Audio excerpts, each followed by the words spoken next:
Hey guys, welcome back to the channel. This is story about what if Naruto and Hinata ran away from Konoha and went to Kumogakure part 1. Before I start, please do support for more amazing content and comments for part 2. Do consider to subscribe my channel and share my video to your friends and check out the description as well. Let's start the video. Hyuga State. Hyuga Hinata was her favorite hiding place. The tunnels under the compound, to be exact the tunnel under the council chamber. We have to end this tomorrow, the earlier the better. Pray that Hiashi does not discover us before this endeavor is done. Relax, my son is naive if he thinks that he can go against us and spare one of his daughters from being branded with the caged bird seal. Tomorrow morning we will deliver this weak Hinata to his future husband Hokage. This new lord merchant is wealthy and powerful, I'm sure that his son will not refuse young Hinata. Chuckles. He may be 6 years older, but Hinata is starting to show an early development in her womanly figure. I will not have a slutty looking woman in the main family again, her mother was bad enough. Are the elders trying to get rid of me? Why? And is really father trying to spare little Hinabi and myself of the cursed seal? Hero, here there are the marriage contract and the branding tools. Tomorrow after my granddaughter's sparring lesson you will take her to her new home and brand her. All that is needed is the name of the suitor. This will help the Hyuga grow stronger than ever. As you order it shall be done. Is a pity that you let allowed your weak son become clan head, well you are wisher than he will ever be. Do not mistake my son's naivety with actual weakness. He may not be suited to rule, but if angered he can put all of us down single-handedly. That is why we are working on this while he is away. You have 5 days starting tomorrow to end your part of the mission. I guarantee you that my other granddaughter will marry your newborn and someday our combined line will rule the Hyuga. So that is their plan. I need those documents, I need to hide until father returns and show him. How dare they? While thinking this 8 years old Hinata was following Hiro Byakugan active.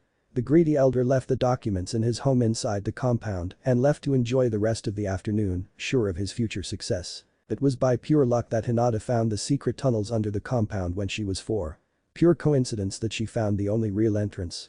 But it was definitely fate that she had the elasticity needed to use all the secret entrances around the compound without needing earth-based jutsu. And just like that Hinata Hyuga, daughter of Hiashi and Hitomi, heiress of the most noble clan of Konoha, was able to steal the documents that threatened her future and sneak out of the compound using those same Byakugan prof tunnels. Konoha streets. What can I do?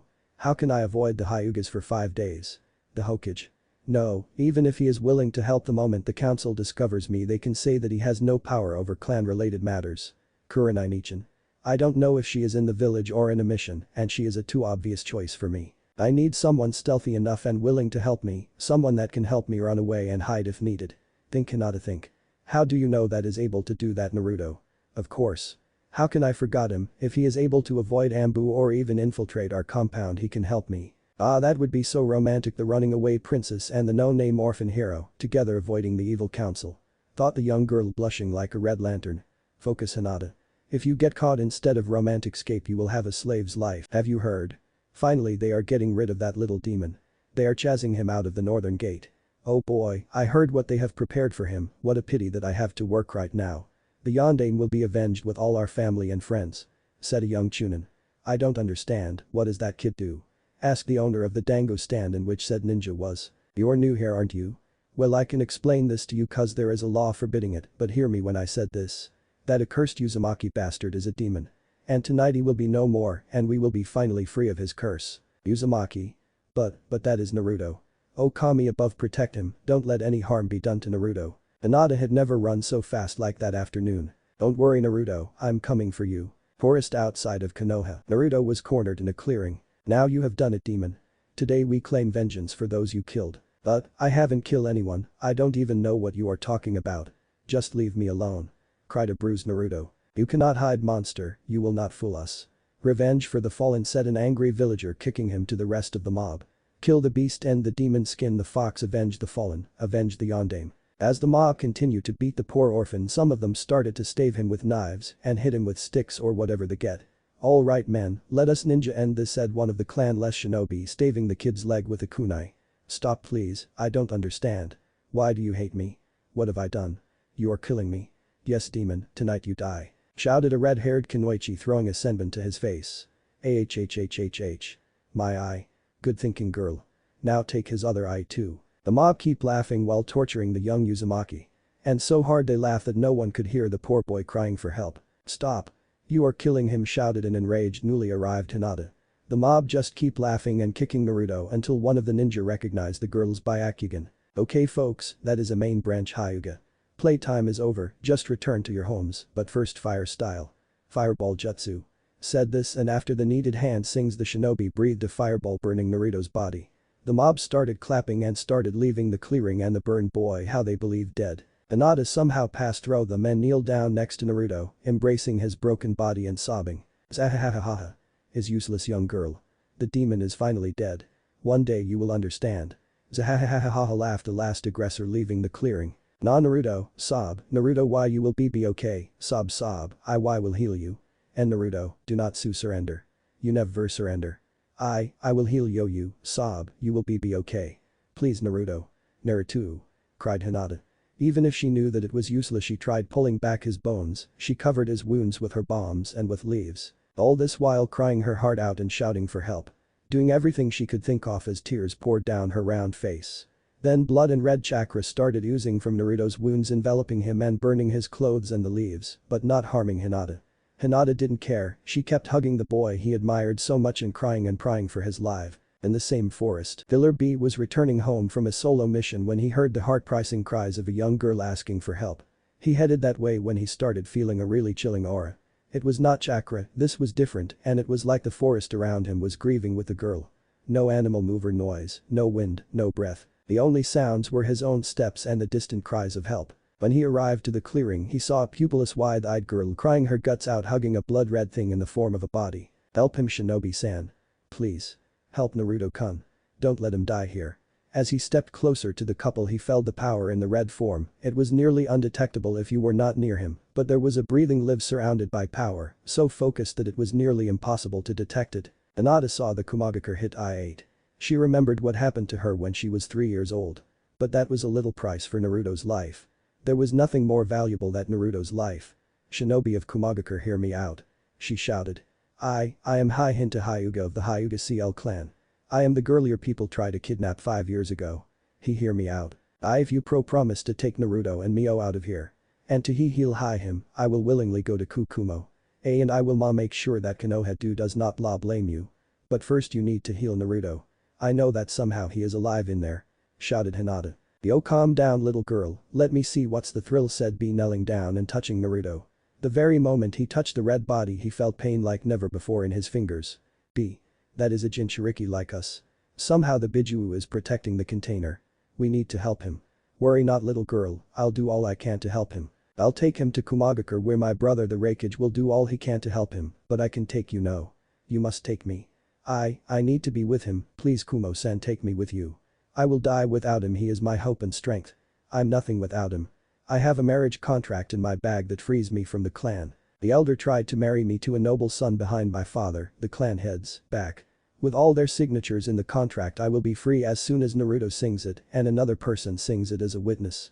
Take me. I will be Hinata Uzumaki of the Uzumaki of Kumo. My Byakugan and my mother's jutsu will be forever for Kumo. Please I beg you cried Hinata, whose face was red from all the crying. Okay little girl this is the thing. Do you know what a Jinchuriki is? Hinata moved her head saying no. Little boy down here and me are Jinchuriki. A human body with a mighty beast. I am Killer B, container of the Hachibi. Little boy here is probably alive thanks to his beasto. As this is Konohagakure sure as all I know.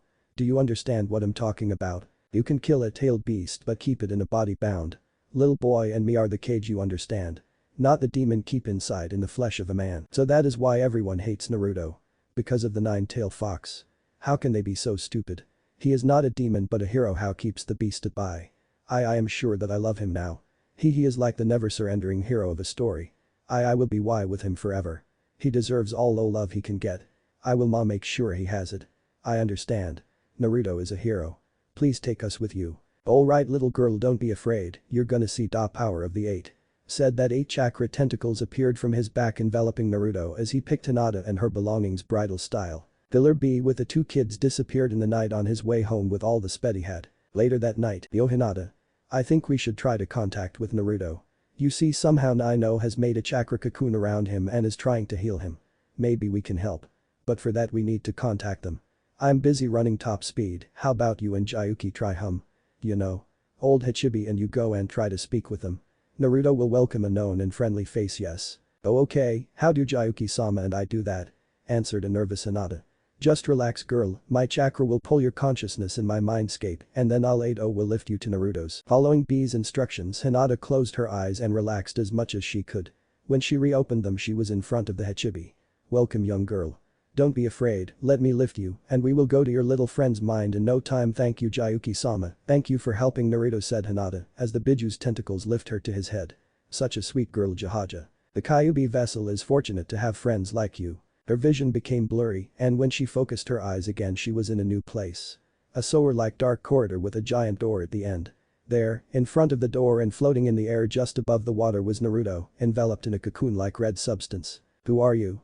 Who dares come here? Have you stinky humans not done enough damage to this poor kid? Now you try to attack his mind and soul. His most sacred place. I have killed and devoured the souls of the last who dared to come here. Now you'll pay." "Wait, I am here to help Naruto," said Hinata stuttering. "Please Kyuubi-sama let me help Naruto," shouted the girl kneeling in submission. Before Kyuubi's chakra tendrils reached Hinata, Hachibi's tentacles enveloped her protectively. "Get grip of your anger sister, we are here to help. This girl here has done all she could to protect your boy, even trying to pay her clan's enemies help with her own freedom. Tell us sister what is happening to your host. How can we help you both? The kid is dying. No, better said, the kid is practically dead. Only my chakra maintains his remains together. All his important organs are broken. I am somehow anchoring his soul to his body by keeping it alive." The angry and intimidating facade of the mighty vixen crumbling as she spoke. "I can't let him die. Jayuki, I can't let this child, my very own child, die. His Uzumaki blood is helping me maintaining him alive, but with the little amount of chakra I can use I can't heal him properly. I need to awaken him to open the seal enough to fix him, but I just can't. The seal does not allow me to contact with him till he is older, and with his body so broken his mind is trapped within itself." Looking at Hinata, the Kyuubi wondered if it was possible for a simple human to work out the seal limitations. Maybe she can awaken him, but the consequences for her could be harsh. If my chakra, my very essence affects her she will be treated just like the kid. Well, let's see if she is as willing as she says to help. "You there? Listen to me little human. If you are willing to help Naruto as you say, then you will try to awake him. But I warn you, my chakra will run through your body and soul the moment you touch him. It will hurt and there may be permanent changes in your body. What do you say human? Thank you for allowing me to help Kyuubi-sama. I will do my best." Hinata's answer wasn't what Kurama was expecting.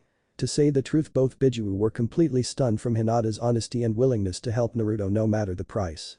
"Hold down a second, I will switch with B so he can help explaining the kid what is happening.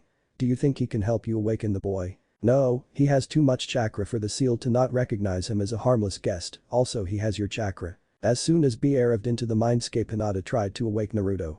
As soon as her hands touched his face the red chakra cocoon enveloped them and a burning sensation spread through her veins. The pain was severe and Hinata wanted nothing more than to cry and stop her anguish. But this was for her Naruto and that was enough for her to go to the deepest pit of hell and back. "Wake up Naruto. You need to wake up. I need you up so we can heal you. Don't give up now. We can start a new life with someone like you as fast as you are okay. Wake up Naruto," she cried hugging him tightly. Naruto opened his eyes. The open seal. "Wake up Naruto. Someone is calling me, I feel something warm press against me, are they trying to burn me again?" "Nah, Naruto-kun you have to wake up. You can't surrender now. We are going to be fine, just keep fighting a little bit more. I know we can do it together. Please Naruto." "Oh, as a girl why is she crying? I remember her face, she has never hurt me, what is she doing here with me? Doesn't she know that people will hate her too?"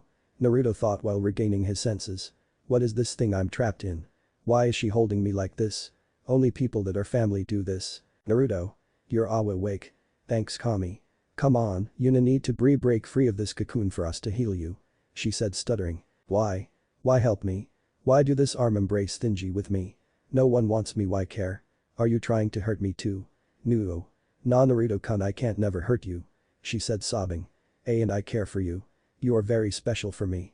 She starts crying. "I know that things have been bad for you for us. But all is going to be fine now. We are going where people won't hurt you. Please trust me." Naruto, with Hinata's help, came out of the cocoon. As his eyes finally adapted to being used again, he recognized the girl as Hinata. He remembered the shy little and polite girl how was beaten and humiliated by her own clan. "Where are we? Hey ho. Little brother, we are in your mindscape. I'm Killer Buc.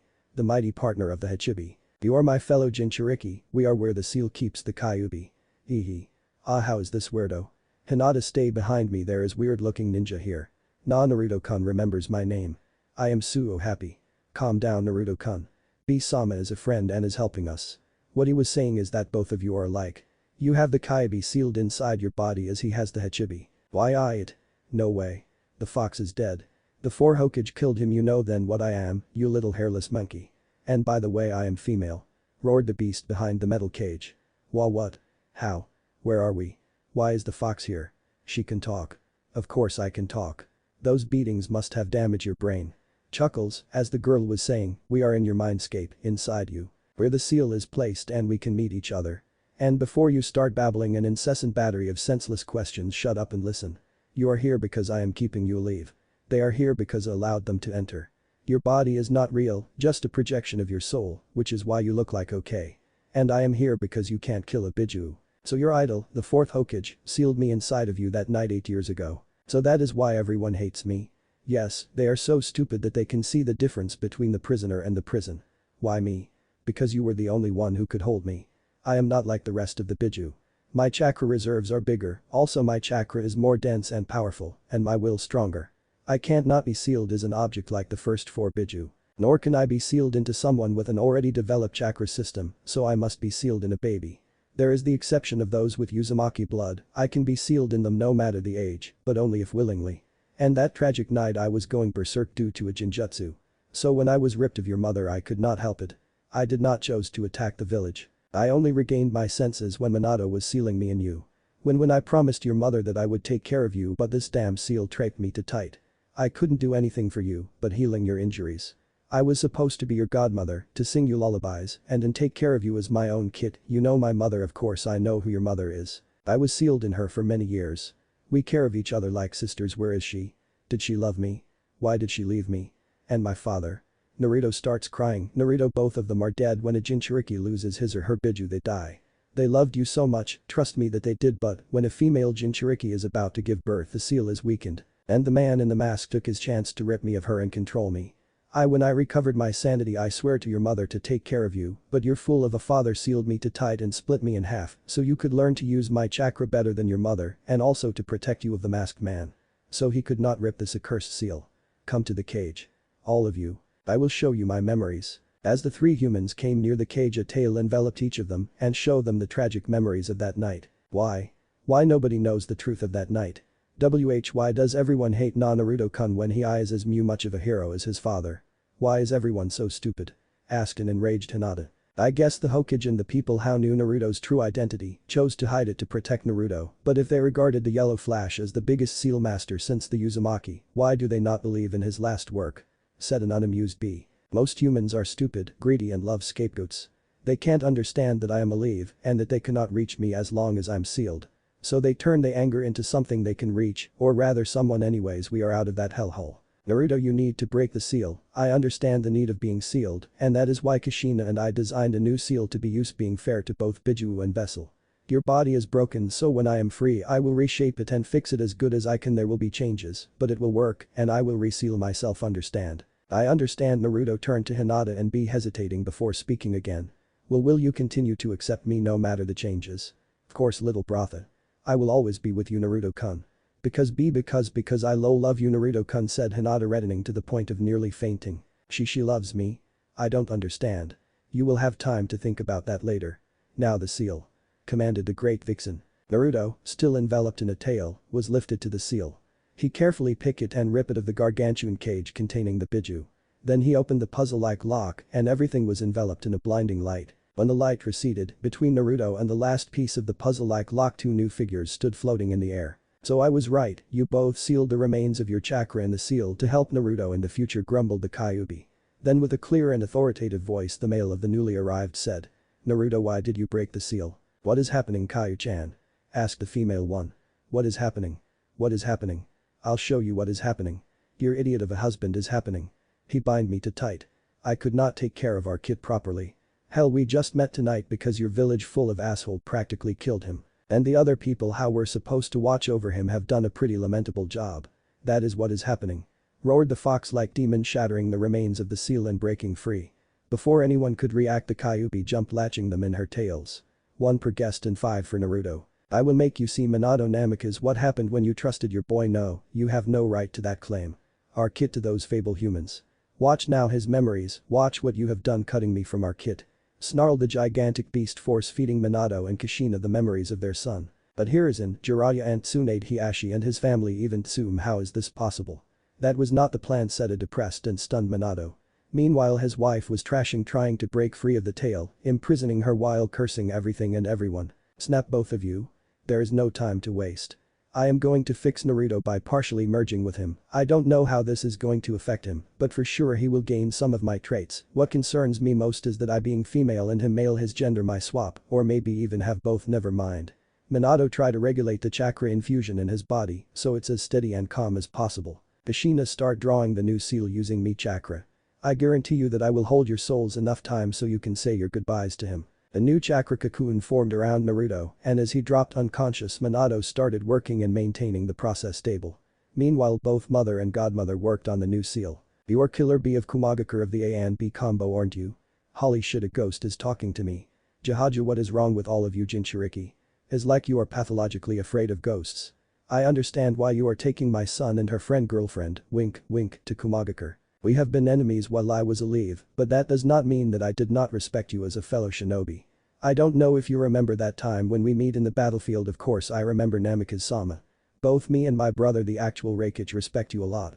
Said shyly B. Stop that Namikaze-sama nonsense. I am nothing more than a father begging for his son. I've failed him because of my blind faith in Konoha. I know that there must be more facts to those I know for this to happen, but can I ask you two favors? As a fellow Jinchuriki I can only promise to listen and if possible accept your requests. Said B solemnly.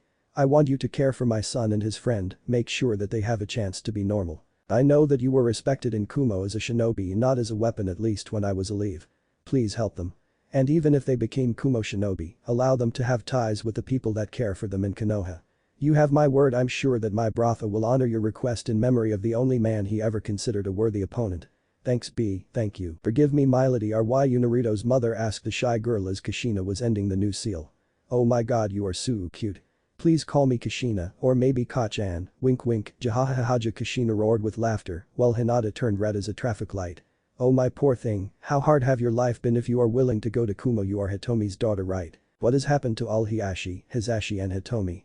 Listening to her mother's name for the first time in years, Hinata crumbled into a mopping mess. With tears in her eyes she told the red-haired woman about her life. As soon as Kushina finished drawing the seal she hugged the crying girl. My poor girl. I'm so sorry. Hitomi was my best friend, I can't believe it. Your family was going to change the hyuga.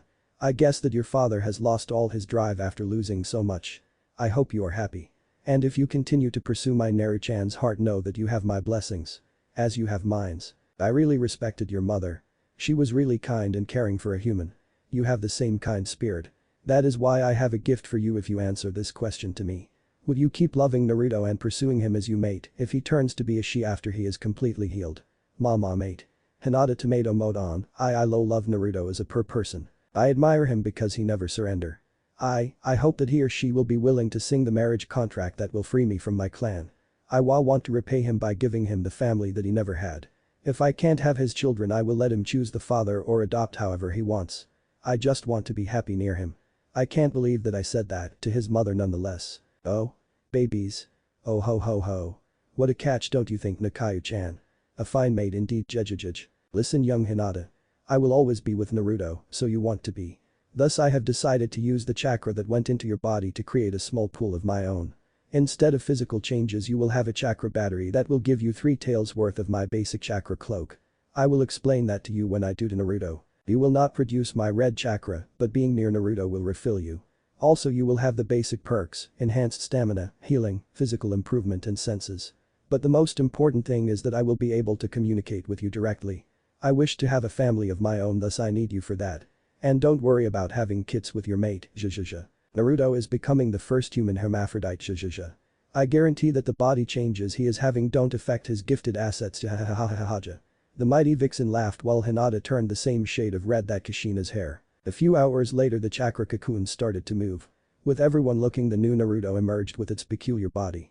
It was the body of a female, albeit it had both male and female sexual organs. Picture the sexy jutsu with extra features and shorter pigtails, shoulder length. Its ears were elongated 15 centimeters backwards, and her sapphire eyes had slided pupils. But definitely the more characteristic and shocking change was the golden furred foxtail starting in its lower backbone. Naruto's clothes appeared around its body as her family and friends came near. "Naruto, my son. I'm so sorry all of this has happened to you. I love you so much that it tears me apart that I must go again," said a tearful Kushina enveloping his baby in a tight hug. "Ka-san, I really wanted to know you. I sometimes thought that you did abandon me, that no one loved me. I know that you are already dead. But it makes me so happy to have this chance to meet you and to know that you love me." Naruto started crying for the first time in a long time. "I wish you could stay here with me forever. I can't, Sachi. I must go. But even if it breaks my heart, I know that Hinata and Kayu-chan will be here with you. All I know, all my memories and jutsu are also Kayu-chan's. She will teach you how to be an Uzumaki. And big sob, I will also be watching over you," from the other said. "Oh my baby, sob, I wish I could do more for you. I love you so much." The hand ruffled its hair. "Naruto, my son, or is it daughter now? You made your fool of a father proud. You have endured so much for my mistakes. I did what I thought was the best to protect you, and Konoha, I hope you can forgive me. You may become a shinobi of Kumogakure, but remember that there are people in your old home that care for you. Old Sarutobi, Jiraiya-sensei, who is your godfather, Tsunade, and our friends. I don't know all the details that you must discover. But please forgive me," said a sad and exhausted Minato. "Father, I want to hate you, but I understand. You know that I wanted to be Hokage. Well, I may end up as Raikage now, believe it. So I understand your choices. And I'm so proud of be your son or daughter or whatever. I really wish things were different, but I just can't hate you.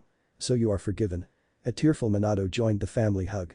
Both Minato and Kushina started to glow. "Your time is ending, my friends, it's time to say goodbye," said the Kyuubi in a solemn voice while nuzzling them. "Naruto, be always true to yourself, take care of your people, and never hesitate to defend them. You are my son, one of the last Uzumaki and the last Uzumaki of the main branch. Hinata, take care of my son and give him the family I cannot. Kayu-chan, he is yours as much as mine. Take care of each other please, and Naruto, please call her your Ka-chan too, for she was with me the whole pregnancy and she can't have her own. I love you, my Naruto. I love you all." Said that she took Hinata in their family hug. And even if the Redeed was crying, she also was smiling. "My son, I am proud of you. And proud I will be no matter your choices. Be truthful to yourself and don't let the hate or the anger guide you. If you have the chance, ask Jiraiya about our shared dream, about breaking the circle. You are strong because of your will, not because of your blood, always remember that. Please take care of them. And Hinata, you have my blessing too, and should the chance arise, told Hiashi that his blonde brother is disappointed, he will understand. Goodbye and good luck, we wish you the happy ending everyone deserves." Said that both spirits started fading into small bubbles of light. "Kayu-chan, to regain your other half you will need the sacred mask of the Uzumaki shrine. They are gone now. I have a family that loves me," starts crying. "I was never abandoned, I have you now. I am thankful, so lucky." Sob, "Kyuubi no Ka-san, please never leave, okay? Hush little one, I will always be with you. Listen now, for it is the first time I am doing this. My name is Kurama. You are free to use it, my son, you and your little friend here." Thank you, Kurama Ka-san." Turning to Hinata, the proverbial light bulb switched on. "Wait, you said that you loved me. And something about having me marrying you and having babies together." And then Hinata fainted. "Real world, listen Naruto, as I am sealed inside of you I can talk to you in your mind, so you only need to think your answers, okay? Hi, well now, I am going to teach you how to use one of your new powers, the full hinge jutsu. This jutsu allows a full hinge, not an illusion. You will use it to look like a normal human, okay? Any questions?" Why is Hinata unconscious? Because you are an idiot. If you have listened to her you should know that she is absolutely in love with you and wishes nothing more than to give you a family. But why? I mean, we barely have talked to each other, you are truly oblivious, aren't you? She has been stalking you since you saved her from those bullies 4 years ago. Even if she was too shy to interact with you, she has been watching you since then. For her you are the never surrender hero she has as a role model. I guess that she has been mistreated by her clan, so she is obviously smitten with you, her handsome fox knight in shining armor, ha ha ha ha. Such dedication to my persona. And she is cute too, how is that I never noticed before, cause you an idiot Jahaja, but you are our idiot, hey. Well, maybe you are right, I can't believe I so much time after Sakura-chan with Hinata been here, of course I'm right you dork. I am millennia wise being and you a kid. Near Kumogakure. Yo little fellas. My brother the Raikage is quite the special kind of guy, you know. He seems to be angry all the time, but trust me that behind his frightening exterior, he is a softie. Suggestion, be truthful and answer his questions. I'll be there with you, okay? B-san, should I drop my hinge now? Or Hinata? Ianop, no way, Nayad, never. Once I explain your story you don't have to worry. But after the kidnapping incident a while ago Kumo nins are jumpy and ready to go. So better be careful than remorseful, yeah. B, your rap sucks. Thank you 80, I love you too. Wow, Kumogakure looks amazing. Na, Hinata-chan wanna explore the village when we have some free time. Na, Naruto called me Hinata-chan, said the girl, thinking that she was speaking only to herself. Of course I called you Hinata-chan. You said that you love me and that you want to marry me and have a family together, right? So that means we are pretty close. I mean, you are my very first friend and I am sure that when we start knowing each other you will be a pretty awesome girlfriend. Don't get me wrong, I will sign the marriage contract as soon as you ask me to in order to keep you safe. But I would like to know you better before having a wedding and all that stuff. Hinata faints. Oh man, not again. Hinata. Hinata. Hinata, wake up. Dork. Breakage Tower. Yo Mabui-chan, tell my brother that it's me, the awesome killer B. B-sama, who are those little girls? It's top secret information, I can't give you an explanation, but we can have a reservation to make love and have a conversation. Oh yeah, tasteless, even if the rhymes were somehow passable. B-sama, I'm not going on a date with you, please stop asking. A-sama will have you now, please follow me, I'll follow you to the end of the world. Mabui-chan, B, stop hiding on my secretary or you will feel the iron claw. A voice thundered through the whole building. Irakage was a massive and muscular man with ogre face and same skin color than B. And as the Jinchuriki has told that he looked really intimidating. Mission completed, Brokage, with a little extra you sure will love. This youngsters here in my charge are a surprise to withstand. Yeah. B, what have you done this time? Relax, Brokage, this cute girls have come with me by their own will, I see kidnapping as something ill. In private their story you'll feel. Yeah. B, this is serious, so stop raping for Kami's sake. Roared A, punching and breaking his desk. Okay, relax you fool, send Mabui-chan and the Ambu out and I will tell you what is this about. As soon as they were alone in the room, B started. Those are Naruto Uzumaki and Hinata Hyuga of Konohagakure no Sado, and even if it is hard to believe, the 4th Hokage has asked me to take care of them. So relax because this is quite the tale to tell. Breakage office later that day. B, you have done it well. I am so proud. Said A with tear waterfalls in his face. Little girls, I assure you that your treatment will be fair here. Naruto, I knew your father and I will honor his last wish. Hinata, you have suffered a lot under what my predecessor did to your clan. I will try to make it up for you. Is your choice, but I will recommend that you maintain your hangs while in the academy if you chose to become ninjas of Kumogakure. Also, it will be a good idea that Miss Hyuga changes her family name. Oh no, that won't be a problem, as soon as Naruto-kun sings this documents I will be Mrs. Uzumaki. Said Hinata, turning tomato red. Well, that's certain, that solves the problem. We want to be ninja Rakage old man, Buhahaja Rakage old man. I like this kiddos. You know, Brokage, I want to train them as Naruto is a Jinchuriki and Hinata is under the influence of the Kyuubi. Okay. They will go 4 years to the academy, half time and the other time under your care. The last 4 will stay mostly in the Turtle Island. For now on you will be N and H Uzumaki. Ninja of Kumogakure. Please tell Mabui on your way out that I order to have an apartment for new gen and given to you. I need to discuss something with B here, after that he will sew you to your new home and enroll you in the academy. Welcome to Kumogakure, I am sure that you will make us proud. Naruto, switch with me, okay Kacchan? Hey guys, don't freak out, but Kacchan and I are switching so she can chat with the Brokage old man, and there goes my respect sign. Naruto closed his eyes, and when he opened again, they were blood red and his whisker marks grow thicker. Well, hello. So you are the leader of this village we will be living in, Let me tell you one thing. Help my kid and her mate and I will protect the village and maybe chose my next vessel here. Ignore them and I will leave when they die, harm them and I will make sure that this place is no more, and don't count on Jayuki and the other Biju here to stop me because I will youst the as wrecking balls if they face me. Are we clear? A sheer killer intent emanating from the little girl in front of them had the A and B duo shivering. The pure amount of Kai and power behind each words made the Hachibi look like a kid's play. Of course we plan to treat them the best way we can, we will honor her father's last wish. Said A, recuperating from the shock. Oh. Is that so? Well then I will be happy to be of assistance to you. Do not betray my trust, said that. Naruto's eyes returned to her cerulean shade and her whisker marks returned to normal. As soon as the young ones exited the room, A grabbed his brother in an arm around the neck hold. Listen B. Those two, even if we honor all the requests of the Yellow Flash, are truly special. They can revive the Uzumaki clan for Kumo, Uzumakis with Byakugan. That is fucking crazy, you hear. They have the fox also, and the fox needs a Uzumaki vessel. If we play our cards wisely, we will be in good terms with Konoha Trophim, but keeping them loyal to Kumo. Also they can help Yujito-chan out of the council's grip. Do you know what that means? Of course, Brokage. That means an alliance with Konoha by Akugan using Uzumaki's and 3 loyal friendly Jinchuriki for Kumo. Basically we will be the strongest village with the support of Konoha, which will be the second strongest due to their lack of Biju.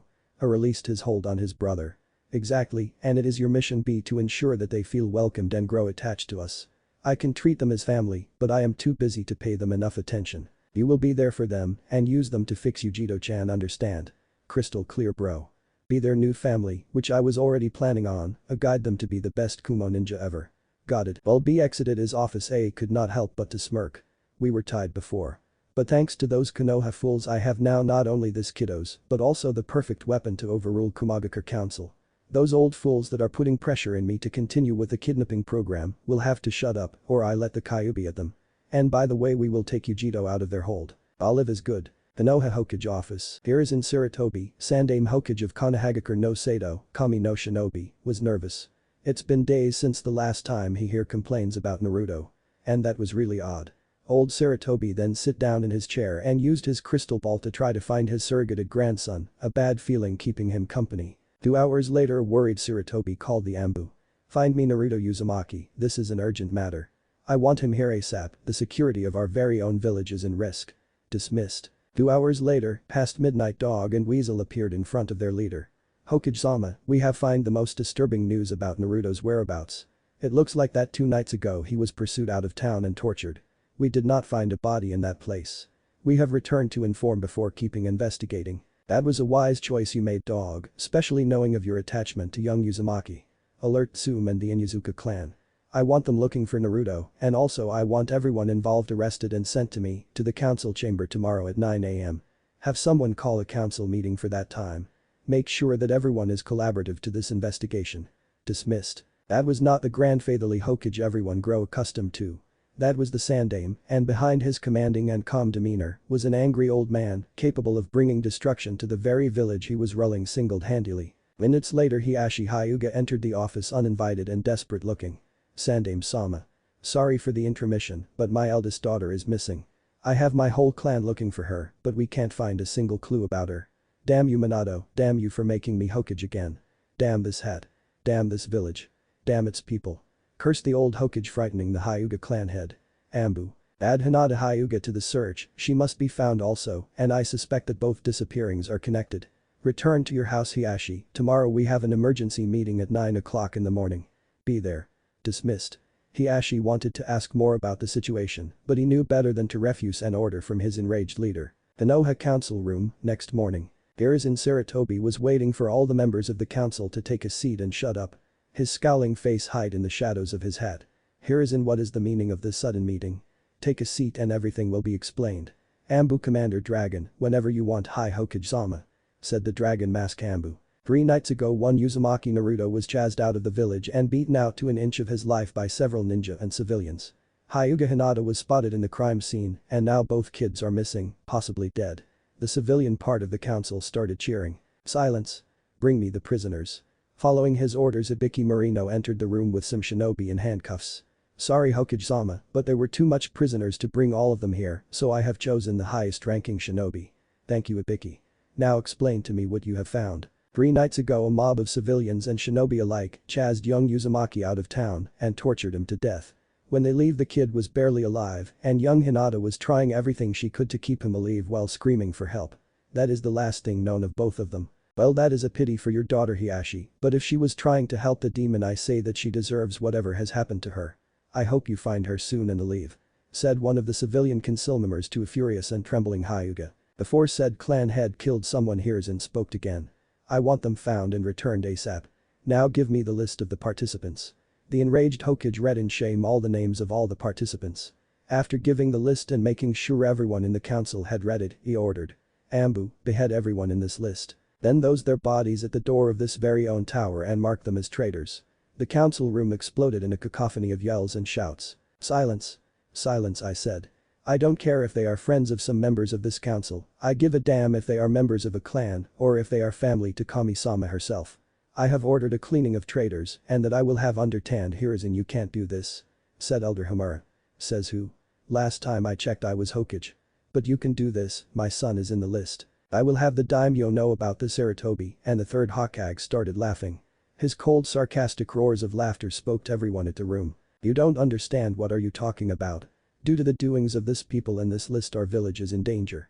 I have told you hundreds of times that Uzumaki is not the demon but its jailer. Thanks to you, releasing the identity of our Jinchuriki and encouraging the harassment and mistreating against him, we have lost our weapon against the other Biju. And the unmarked heiress of the hyuga. Pray we find them before other parties. Now go and tell the daimyo that thanks to you we have no effective defense against Iwa's Gubi and Yonbi, Kiri's Sambi and Rikubi or Kumo's Niabi and Hichibi. Tell him that if they fetch their Jinchuriki at us we will have to stop them with normal shinobi, and remind him the costs of the Kyuubi attack by the way. Everyone palled. And we Shimura Danzo was to speak. Hiruzen cut him. You shut up Danzo, you and both your cronies Hamura and Kaharu, you as well Ichiha.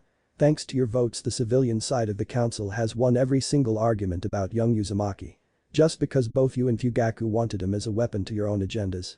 Listen to me and listen to me well. The Biju can't be killed. If you kill Naruto the Kyuubi will dissipate for some years, but when it will return where it was dissipated and take vengeance to our village. With no Uzumakis left there can be another stable Jinchuriki of the Kyuubi. And to trap them someone will need to sacrifice a newborn. As we did not feel the Kyuubi chakra I can guess that Naruto is still alive. Pray that your actions have not decreased his willpower, otherwise he might release the beast or use its power against us. Now go. Go and pray that we find them. Dismissed. Kumo Days Part 1. For the Uzumaki the following 3 years were good. Living together Naruto felt loved like never before, and with the help of his fiancée, surrogated mother and the Gyukibi duo he adapted to being loved and to being a hermaphrodite.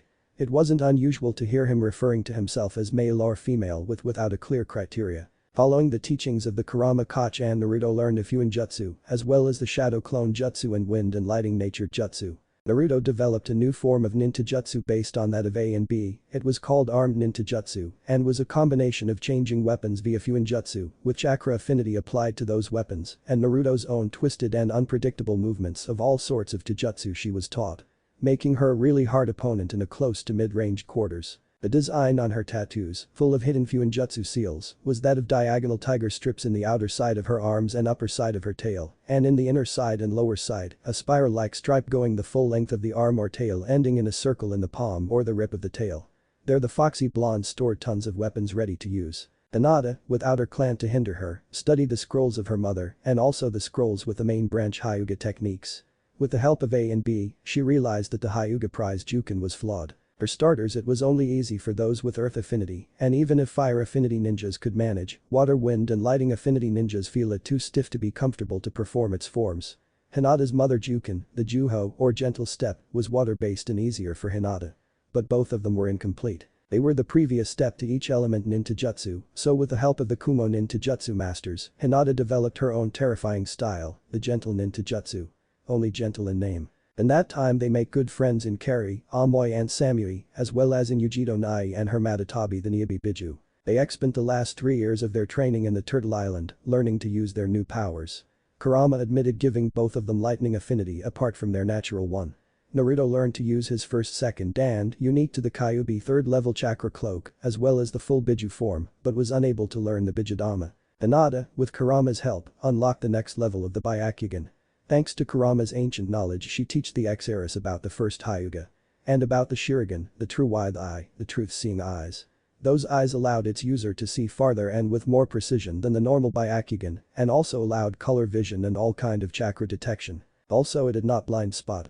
Thanks to her new eyes Hinata was able to see natural chakra and absorb and use it in her own form of Senjutsu. Also when they were 15 their relationship advanced to a new step. Flashback, 3rd week of classes. Hey foreigner girl, wanna come with me? I promise you that in my clan compound we will treat you better than whoever bought you. What do you say? I'll guarantee you the best life as long as you bear strong children for me. Said a famous clan heir to Hinata, said clan was supporter of the aborted kidnapping policies. Hands off my wife dork.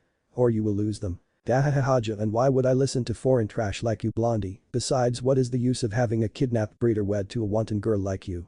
Kari, Amoy and Samui were about to intervene when Naruto's fist rocketed to the boy's face. You moron, don't you know that Hokage prohibited the kidnapping thingy? Also I am not female, my bloodline makes me a hermaphrodite and I'm sure that I am more gifted than you. You're a freak, you ugly cheap whore. Faster than he could process Hinata chakra slapped him leaving a hand-shaped mark in his face and throwing him to Naruto's feet. The teacher was going to stop them to continue the lesson when Naruto kicked the boy in the ribs with such strength that the boy flew out the window. Fortunately they were in the street-level floor. That afternoon the couple was summoned to the council chambers. "How do you filthy foreigners dare to bully my son, Yunichi Heroi of the most noble Heroi clan? I demand a compensation for this transgression that should be blah blah blah, keep talking old geezer," interrupted Naruto. "What my husband wanted to say, honorable councilmen and councilwomen, is that this is clearly an unfortunate misunderstanding. As our classmates can tell you, your son, Honorable Heroi-sama, not only attempted to kidnap and rape me, as the now banned kidnapping law allowed, but he also insulted my husband and clan head. First of all, the kidnapping law not only has been discarded but also is only to be used in enemy village, not in allies or fellow people of Kumo. So his offer was not only rude but also illegal, as it contained a threat to myself in the name of your clan and an outdated law. Also he insulted my husband, which due to his bloodline is a hermaphrodite, despite of being born male. Calling him whore and some other things I do not need to repeat. As clan head of the Uzumaki clan allied with Kumo, even if we have not a seat in this council, we are under clan laws. So what my husband did is pretty much legal.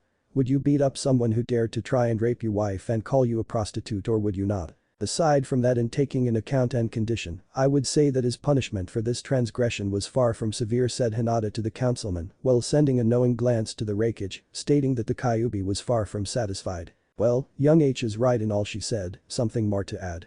Yes, I demand a duel, tomorrow morning at dawn." "This is also a clan right, you stupid kid," said that Mr. Heroi stormed out of the council chambers. Hinata smirked. Next morning, due to clan customs, Killer B, legal guardian of the Uzumaki clan head, presented himself to the duel. The Heroi clan public humiliation was absolute when, after surrendering before the fight, Hinata demanded nothing but respect from them, taking out any chance of them becoming martyr against the current Raikage or the Uzumakas. Old Kumo learned two lessons that day. H, while a little girl, was a ferocious politician. And B, encouraged by Naruto, was even more unbearable after the absolute victory. Flashback meeting the kitty. 6 months later. "Yo kiddos, today we are having dinner with someone special. Anything you want to dine on?" "Oh, ramen, tons of it, also takoyaki." "B-san, shall we dress properly?"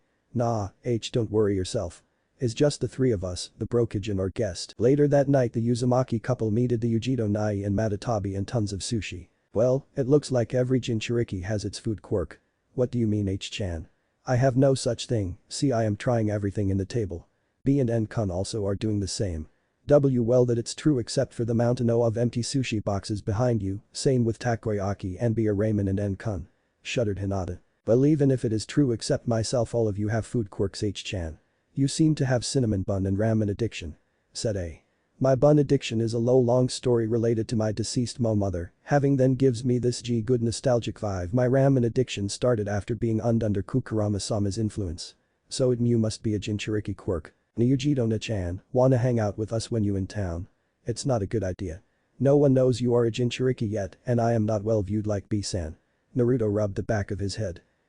I mean H-chan, and I don't care about what people says. We must hang out together, I mean we are practically family." Flashback completing the fist. 3 years later. A more confident Hinata was waiting to meet the Raikage with several folders and scrolls. Once Mabui allowed her to enter, she nodded to the secretary and entered the Raikage office, bowing deeply. "Sama, may I have a little of your time? I need guidance for a project and I am not sure of who to ask for help besides you."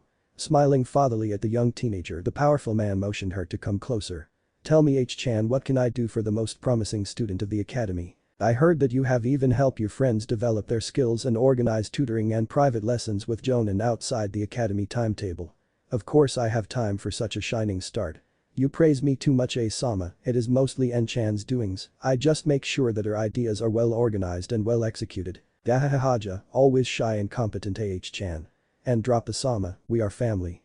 Well, tell me, what can I do for you?" "In the last years I have learned my mother's Juho and also developed my own lightning-based Juken.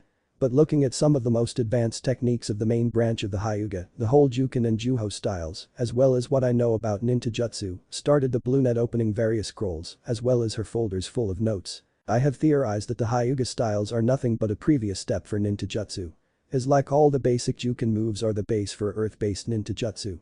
Meaning that ancient Hyuga were masters of the ninjutsu, but as it is harder to use it instead of the actual Juken, the decrepit council of elders made my ex-clan to over-specialize in the incomplete previous form, thus ending in a predisposition for great chakra control, hindering the chakra pools of its users. So only full-rounded ninja or true masters can use the highest jutsu, like the Mountain Crusher. Which really is Earth Release. Mountain Crusher, an earth-based ninjutsu move. Hinata looked to the Raikage to make sure he was following. Impressed by the detailed notes and arguments of the theory, noted. So, I would like to ask your help to develop my own ninjutsu style based on my own taijutsu and moves. I know that you are a very busy man, Asan, so I only ask for pointers and a monthly check in my progress or something like that. Said Hinata, bowing again. To think that she was considered a failure by her clan fools. Not only has she completed the water-based style of her mother, she can also do most of the main branch jutsu at such a young age, and even discovered the secret origin of their taijutsu. All she needed was a bit of encouragement and recognition. I can believe my luck. H-chan, no, Hinata-chan. I am proud of you. You have overdid yourself, and this is an astonishing discovery. I know that Naruto-kun's ninjutsu is easier to learn because it's based in mine, but with his help, B's, Yujito's and my own, we will have you developing your own in no time. This is also really interesting and will allow me an interesting way to spend my free time. Don't tell this to Naruto-chan, but if you keep developing like this, you may be her rival for the Hokage. Hinata blushed furiously while picking up her papers and leaving the Raikage to his laughter. Flashback. Turtle Island. 4 years after joining Kumo. Welcome kiddos to the Turtle Island, here you learn to harness and use the pole within you. So remember that here is the team, not the human and the Biju. Said B, opening his arms and turning around himself. B showed them the whole complex and the schedule. Beware, because you will be training crazy from now on. If what you old man told us is true, Dog Eye and Damask will come after us, but he doesn't know that you now girly. So we will train you here to use your Biju powers as well as H-chans or whatever the All-Nine-O has prepared for you. But out of the island, try to use her powers only if there is no other way. Key. Stopping before a waterfall, the Kyuubi switched with Naruto. Listen, if you meditate in this waterfall you will face your own dark side, your insecurities and fears. You don't need this because I will willingly allow you to use my chakra, and the new seal does not allow the Biju to corrupt the vessel. However, I recommend that you too do this to achieve inner peace. Understood? Naruto's part. Naruto was meditating when a shadow came out of the waterfall. She was a carbon copy of Naruto, with embarrassing and degrading tattoos all over her body, instead of her seal tattoos. Hehehe, look at you. You are pathetic. You play the good girl, but I know what you really are. You are a greedy, hateful bitch. You want to rape that little wife of yours, right? You want to seduce everyone you can and kill the rest. You want to bring chaos and havoc to Konoha for what they have done to you, and then the rest of the world. What are you even saying? You are wrong. I know who you are. You are my dark side, my fears. But I don't want to do those things. I know that what they did was wrong, I am not forgiving them, but revenge like that is pointless. My best revenge ever will be to be better than them. You sure? Come here, fight me. Prove me wrong. Naruto jumped to Dark, trying to punch her in the face, but the last one dodged and both started fighting. Both evenly matched. You can't beat me. I am you. The true you. Unchained. Free to do as I want. You are nothing more than a slave. You play others' game. You follow the orders of the same monster who killed our parents. You swore loyalty to our biggest enemy. You even let the pale-eyed bitch to force you in marrying her. I can be queen of this world. You just a servant. Naruto, and mirroring her Dark, popped a katana for her seals and clashed against her opponent again. You are not me. Kurama-chan and my mother. She didn't want to hurt mom and dad. And I know one servant, they are my allies, family and friends. And I am more than happy to be with Hinata, she truly loves me, and I know that I love her. Swords clashed once and again, producing sparks. They are using you, especially mother. Don't you see that stealing others' baby is the only way she can have one? How can you be so stupid? Stop insulting mama. Naruto shouted, popping twin Kodachi and dashing to his counterpart while wind enhancing both blades. I don't get it. We are evenly matched. We can't. I win. I have true reasons to be strong. This thing only has hatred. Wind-coated blades clashed hard against its other, making the razor-sharp chakra blew in opposite directions, leaving deep gashes in the surrounding area. What does B say always? Control your temper, girly. Maybe that's it. Maybe is not about defeating my dark side, but about accepting it. Acknowledge it instead of suppressing but not following it. Remain calm. In the next charge, Naruto dropped her weapons and embraced her counterpart. What are you doing? I get it now. I don't have to fight you. You are a part of me, you are my dark side. I have to accept you because you are part of me. I'm not afraid of you, of becoming you. You are me. Bullshit. You are a monster, just like I am. When you learn how to use the demon's powers, everyone will hate you. You can't survive that. I can, I only love myself. You are weak. All will be alright. You, we, me, I don't have to fear loneliness. Not anymore. Hinata, Kurama Kachan, Nai-san, Reikage Old Man, Samui, Amoy and Kari, we have them now. We will have more people too. Just let your fears go. No, you can't do this to me, you can't, said Dark fading. When Naruto opened her eyes she felt in peace, free of worries and fears. You are ready to learn how to use my power now, daughter. Hinata's part. As soon as Hinata started meditating, she found herself in a dojo, surrounded by faceless people sitting in Caesar position in the edges of the training area. In front of her two people. One was a version of her, clothed in an expensive kimono with her hair in a really complex bun. The other was she as a child, stuttering behind the first one. Look at how came here, if it isn't the little traitor. You are nothing but a parasite, leeching in the strength and confidence of others. Beggin, I do not need your stunts, cut the real one. Ahahaha, we are you, we are Hinata Hyuga, we are what you are, a little girl crying for others to save her.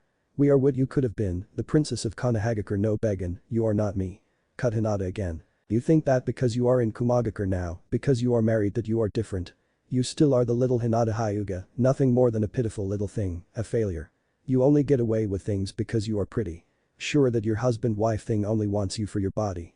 We don't need the Byakugan to see that that demon lusts for your body. Said both with only one voice. Everyone in the room started pointing to Hinata. Failure, they said, whore, useless and traitor, they whispered. Beggin. I know how I am, and no one knows my weaknesses as good as me. I may not be the strongest, nor the wisest or the prettiest. But I am Hinata Uzumaki, and I am proud of myself, my Naruto is proud of me, and my people are proud of me too. Beggin, you can't taunt me. Said Hinata impassively. You can't change. You are still a failure, Hinata of the Hyuga. Shouted everyone in the dojo. Hinata Hyuga is dead. She was killed by Konoha the moment they killed Naruto. I am Hinata Uzumaki, and I am not princess. Said Hinata. You are lying to yourself, Hyuga. All the voices shouted. Beggin. Shouted Hinata, activating her Byakugan. You are nothing more than my insecurities and fears. I have outgrown my past self. I am no longer weak because I have grown out of my clan's control. They convinced me that I was weak because I was kind and merciful, they deemed me a failure because I had not their ideals. They denied me a proper training because they were afraid of my goals and of my mother's gentle fist style. They tried to get rid of me and denied me my birthright as firstborn of the clan head. I chose to deny them the satisfaction of using my achievements in the name of the clan. Hinata Hyuga is dead, I buried her. Hinata Hyuga is dead, long live Hinata, the Uzumaki future matriarch. Now Beggin. Hinata glared angrily to her doppelgangers, to everybody in there, and they started to fade away. You make me proud, Hinata. You will be a perfect mate for my kid once the time arrives. Thank you, Kurama-sama. Inside the temple. This is what we are going to do. Jayuki and I will teach Naruto how to move between the chakra cloak stages and the full Biju form. Hinata, you will be here for the first stage because you can use my chakra pool inside of you for the first stage. After that, you will work on your own techniques using my help. Also, I want you to keep your Byakugan active as long as you have chakra. I tell you later what for. Said Kurama Trough Naruto's voice. Well kiddos, this is the drill. The bigger number of tails a Biju has, the more complex the cloak is. Ichibi has a pseudo cloak made of sand. Nibi and Sanbi only stage 1 and the rest up to stage 2. In stage 1 we cover our bodies with a transparent bubble-like chakra layer. The chakra is caustic to our enemies and the cloak has resemblance to our Biju and can change shape, stretching limbs and things like that. The bigger the number of tails active, the stronger you get. Currently I can use 6 tails before activating the stage 2. Explain B. The stage 2 or mini Biju stage. The chakra cloak grows thicker and closer to your body. Instead of a bubble-like thing, it turns into some kind of bodysuit with tails and our traits. Is stronger and really resilient. For vessels that are not in good terms with their Biju is also dangerous because the chakra cloak burns their skin and mixes with their blood. Also is here when the control problems start because your more primitive instincts as well as our dark sides start corrupting your mind. With us helping you that won't happen, but doing the cleaning ritual just in case was a good idea. The cloak starts with the 4th tail and in Kurama's and my case you will grow a skeleton-like thing in the 6th tail. After that you just transform in the full Biju form, which is you using our body. Said Jayuki, using B's body to go through the different stages. For you Naruto there is a 3rd level, maybe for Hinata too. The perfect chakra cloak, which was what your mother called it. Is similar to the first stage, the chakra is transparent but grows closer to your body and is fire-like, not bubble-like. This is harder to detect by sensors, making it looks like your own chakra and amplifies your own powers as well as protecting your body. Basically is an improved, more subtle version of the first stage and his chakra and energy consumption is very low. This time Kurama sneaked using Hinata. Well, let's train like crazy. Giggled Naruto. Flashback, the truth-seeking eye. Second year in the Turtle Island. After training the first stage of the chakra cloak together for a year, Naruto continued training inside the temple, while Hinata started her private lessons with Kurama. Earl, I have a gift for you knowledge tell me, what do you know about the Sharingan and the Byakugan? No Kurama-sama, I only know the basics. The Sharingan is the powerful Dojutsu of the Uchiha clan. It allows the user to analyze, understand and copy enemy jutsu. It's easy to cast a Jinjutsu through it and it allows the user to see the chakra. The Byakugan is my ex-clan's Dojutsu. It allows to see chakra, see through things and see in a 360 degrees around us, except a small point behind our heads. Also allows periscopic sight, so we can see far or close with high accuracy, which allows us to see the Tenketsu or chakra points, as well as all the chakra system. It is said that both clans are related in their origins. Said the always respectful teen. That is mostly right. Both clans are part of the 4 descendants of the Otsutsuki clan. But that is not important right now. Both Dojutsu have evolved form, for the Uchiha the Mangekyo Sharingan, for you the Shurigan, the true wide eye. Or as your ancestors called it, the truth-seeking eye. The current hyuga, so specialized in chakra control, lack the chakra pool to achieve it. Because to unlock it you need to maintain your eyes activated for a very long time. So that is why you asked me to keep them activated. Clever as always. Now I want you to keep training your techniques and keep your eyes active even sleeping, you have my chakra if you use all yours. Months later. Hyuga Hinata waked up seeing everything around her clearer than ever, even if she had her Dojutsu active she could see in colors, not the weird colorless side of the normal Byakugan. Carefully, not to wake up her dear Naruto, she went to the bathroom to see her eyes in the mirror.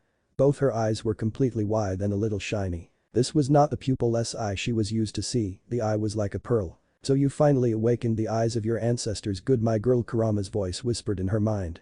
With this eyes you will be able to see when someone is lying, as well as the bonds between people. But you will have to learn the meaning of the different bond representation, I can't help you with it. You will also be able to see the natural chakra around you and use it to power your jutsu. But as this is really dangerous, until we find someone to teach you senjutsu you will only use it to coat your jutsu, never absorb natural chakra in your body, understand? My sweet little Hinata, I am proud of you, really proud. Thank you Kurama-sama, said Hinata, deactivating her Dojutsu for the first time in months. Can the solid hand you taught us conceal my new eyes? Yes my kid. And you know it is time for you to also call me Kachan. Lavender eyes and red face features returned to Hinata's face for the first time in ages. Kurama roared with laughter. Kumo Days Part 2. Flashback. Naruto's 15th birthday, Kumogakure. The Turtle Island team was back to Kumogakure to celebrate Naruto's birthday. Naruto was static, Amoy, Kari and Samui were there. As well as her family, the Raikage, Yujito and obviously Hinata and B. The dinner party was fun, especially with Amoy so stressed about losing his chance of being a shinobi if he offended the Raikage that he was unable of saying more than 2 words in a row. The party ended with a ramen eating contest. To everyone's surprise, the undisputable ramen boss was not the blonde Jinchuriki, not even a Kinchuriki, it was no other than the once shy Hinata. Now known as the Ramen Queen. Long live the Queen. Humans and Biju chorused together. Tomorrow I want you to have a sparring match against these 3. Dari has been overseeing their training and had deemed them the elite of your year's hatch. That is why he has been training them out of the academy to form an elite genin team, like yours. Interested? Asked Ada his youngest brother and sister. Wow guys, well done. Harry, you are in your way to prove that Kunoichi can be as strong as shinobi. Ow man, I'm so hyped now. We have to spar tomorrow. Please. Please. Please. Asked Naruto shaking her 3 friends. En-chan. Stop. You will hurt them if you keep shaking them so hard. Schooled Hinata. Yes, relax your ass En-kun. We will spar tomorrow, okay? Naruto jumped in joy at Kari's words. Oh man, what if we hurt En-kun or H-chan and then En-kun loses control of the Kyuubi and then to stop the Kyuubi B-sama and Yujito-sen has to set Hachibi and Nibi free and in the end they destroy Kumogakure in their battle for dominance. And even if most of our shinobi survive the fight the other nations take the chance to destroy Kumogakure and Amoy. Stop overthinking. Shouted everyone as they watched Amoy's face turn blue. Next morning, Kumo Academy training grounds. Hey En-chan, H-chan, long time no see. Where have you been? Asked some of the old classmates of the couple. They dropped the academy for sure, snorted Yunichi Haroi. They are here to give us a show of what we can do if we train hard enough. They, as well as Kari, Samui and Amoy, are part of an elite genin team. The difference is that their jounin teacher prefers the one-on-one tuition instead of the academy. You should learn from them instead of opposing them, boy, said Dari with a hard glare. Listen students. Today we have the chance of seeing 2 elite teams spar. You are to learn from this experience and remember that every one of you can be part of an elite team if you train hard enough. During the first years of the academy, those students trained themselves out of the academy time. Their progress earned them the acknowledgement of their jounins, granting them their team status. Follow their example and make Kumo proud, said the headmaster of the academy. First match, the Kenjutsu specialist. N-chan of Team B and Carry-chan of Team D. Ready, Carry-chan? I was born ready, Shorty-kun, laughed the retreat. As soon as the teacher shouted start, Carry dashed, unsheathing her training sword. Naruto popped Winkodachi in a reverse grip, intercepting the incoming blade. Sword art. Beheading slash. Shouted Carry, unleashing a lightning-fast slash. Naruto rolled backwards, dodging, and as soon as he had both feet in the ground, he jumped, slashing with both blades at Carry's body. Blades crashed, and both ninjas in training unlashed their best combos into each other. The rest of the students watched in awe their display of skill. Lightning release. Piercing iron bolt. Said Carry, rushing to Naruto with her lightning-coated blade aiming to her right shoulder. Adachi slash. Naruto's twin swords popped and her long adachi appeared, turning aside Carry's attack. How did you parry that? My blade is also chakra-coated, wind chakra-coated, smiled Naruto. Wind release. Wind blade. Shouted Naruto, sending half-moon-shaped wind blade from her adachi towards Carry. She jumped, avoiding the 3 wind blades. Lighting release. Shocking wave. Carry trusted her sword in the ground, sending waves of sparks through the floor. Naruto make a shadow clone and use it to jump out of the reach of the jutsu. The sparkling waves stunned the clone, while Naruto's adachi popped and in her hands a bunch of senbon appeared. Naruto threw them in a cone-shaped pattern. Lightning release. Sparkling web. A spider web-like pattern appeared between the senbon. Carry tried to jump out of the web's reach, but one of the treads touched her feet, shocking her. It was not really painful, but her right leg and part of her left one were now sore and not responding too well. Naruto rushed to her, shouting Zambato. Unleashing a big-ass blade that would have cut her in two if Naruto would not miss her target intentionally. And match. Shouted the referee. That was great, Carry-chan. You have improved a lot since the last time. Easy to say when you have not been nearly split in two. Mumbled the redhead. Ow, don't be a sore loser, Carry, besides my sparkling web jutsu is based on your own shocking wave jutsu. Want to scroll with the technique? Is perfect, used to assure a Kenjutsu strike. Offered the blonde ninja. Naruto helped Carry out of the sparring area. The jutsu specialist H-chan of Team B against Samui of Team D. Teacher, Amoy is a better match for her. I rely heavy in Jinjutsu and mines are useless against H-chan. Oh boy, oh no, no. I'm not fighting her. What if I hurt her and then she forgets this is a sparring and turns my lungs into mush, and trying to breathe I pump up like a balloon and burst, soaking everybody in blood. And then Amoy shut your trap. Roared Derry. Both fighters get into their stances. Start.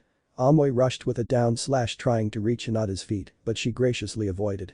Amoy continued with a left hook followed by an elbow strike, making Hinata jump backwards. Lightning release. Electromagnetic murder. Shouted Amoy, unleashing a volt wave around him. But Hinata dodged once again. Way of the river. Overflowing rush. Said Hinata, moving towards Amoy. Once he was on her reach, Hinata started dancing around him, touching Amoy with her palms. Each strike infused Amoy's body with Hinata's chakra, slowing him and overtaking his chakra network. Oh man, this is not funny, H-chan. How I am supposed to show off if you take out all my jutsu in your first move, complained the blonde warrior. Hinata kept dancing around him. Man up, Amoy, don't be such a crybaby. Your opening combo was quite stunning. I mean, I know it's so easy for me to avoid, but for a new opponent that will be devastating. Besides, you just have to work a little bit more in your speed. Being complimented by the beautiful H-chan made Amoy blush a bit as he surrendered. The spectators were awestruck seeing their performance. Especially when Hinata recommended Amoy to work on his speed, for it'd have been hard for them to follow their movements. Ah, that was fake. You can't fool me. That fight, and probably the first one, are no more than a play to make the Raikage's favorites look good. You're acting, shucks. I bet I can beat that girl with no problem. Yelled Junichi. Hinata turned back to her ready stand. Want to test your theory? She taunted. Teacher, go call the medics, I will show this whore how a real ninja fights. Said the arrogant prick. Well then, start. High release. Fire stream. Shouted Junichi, pumping his lungs full of air before shooting a constant stream of fire towards Hinata. Way of the lake. Vortex bubble. A bubble-like blue sphere appeared around Hinata with razor-sharp chakra treads spiraling in all directions.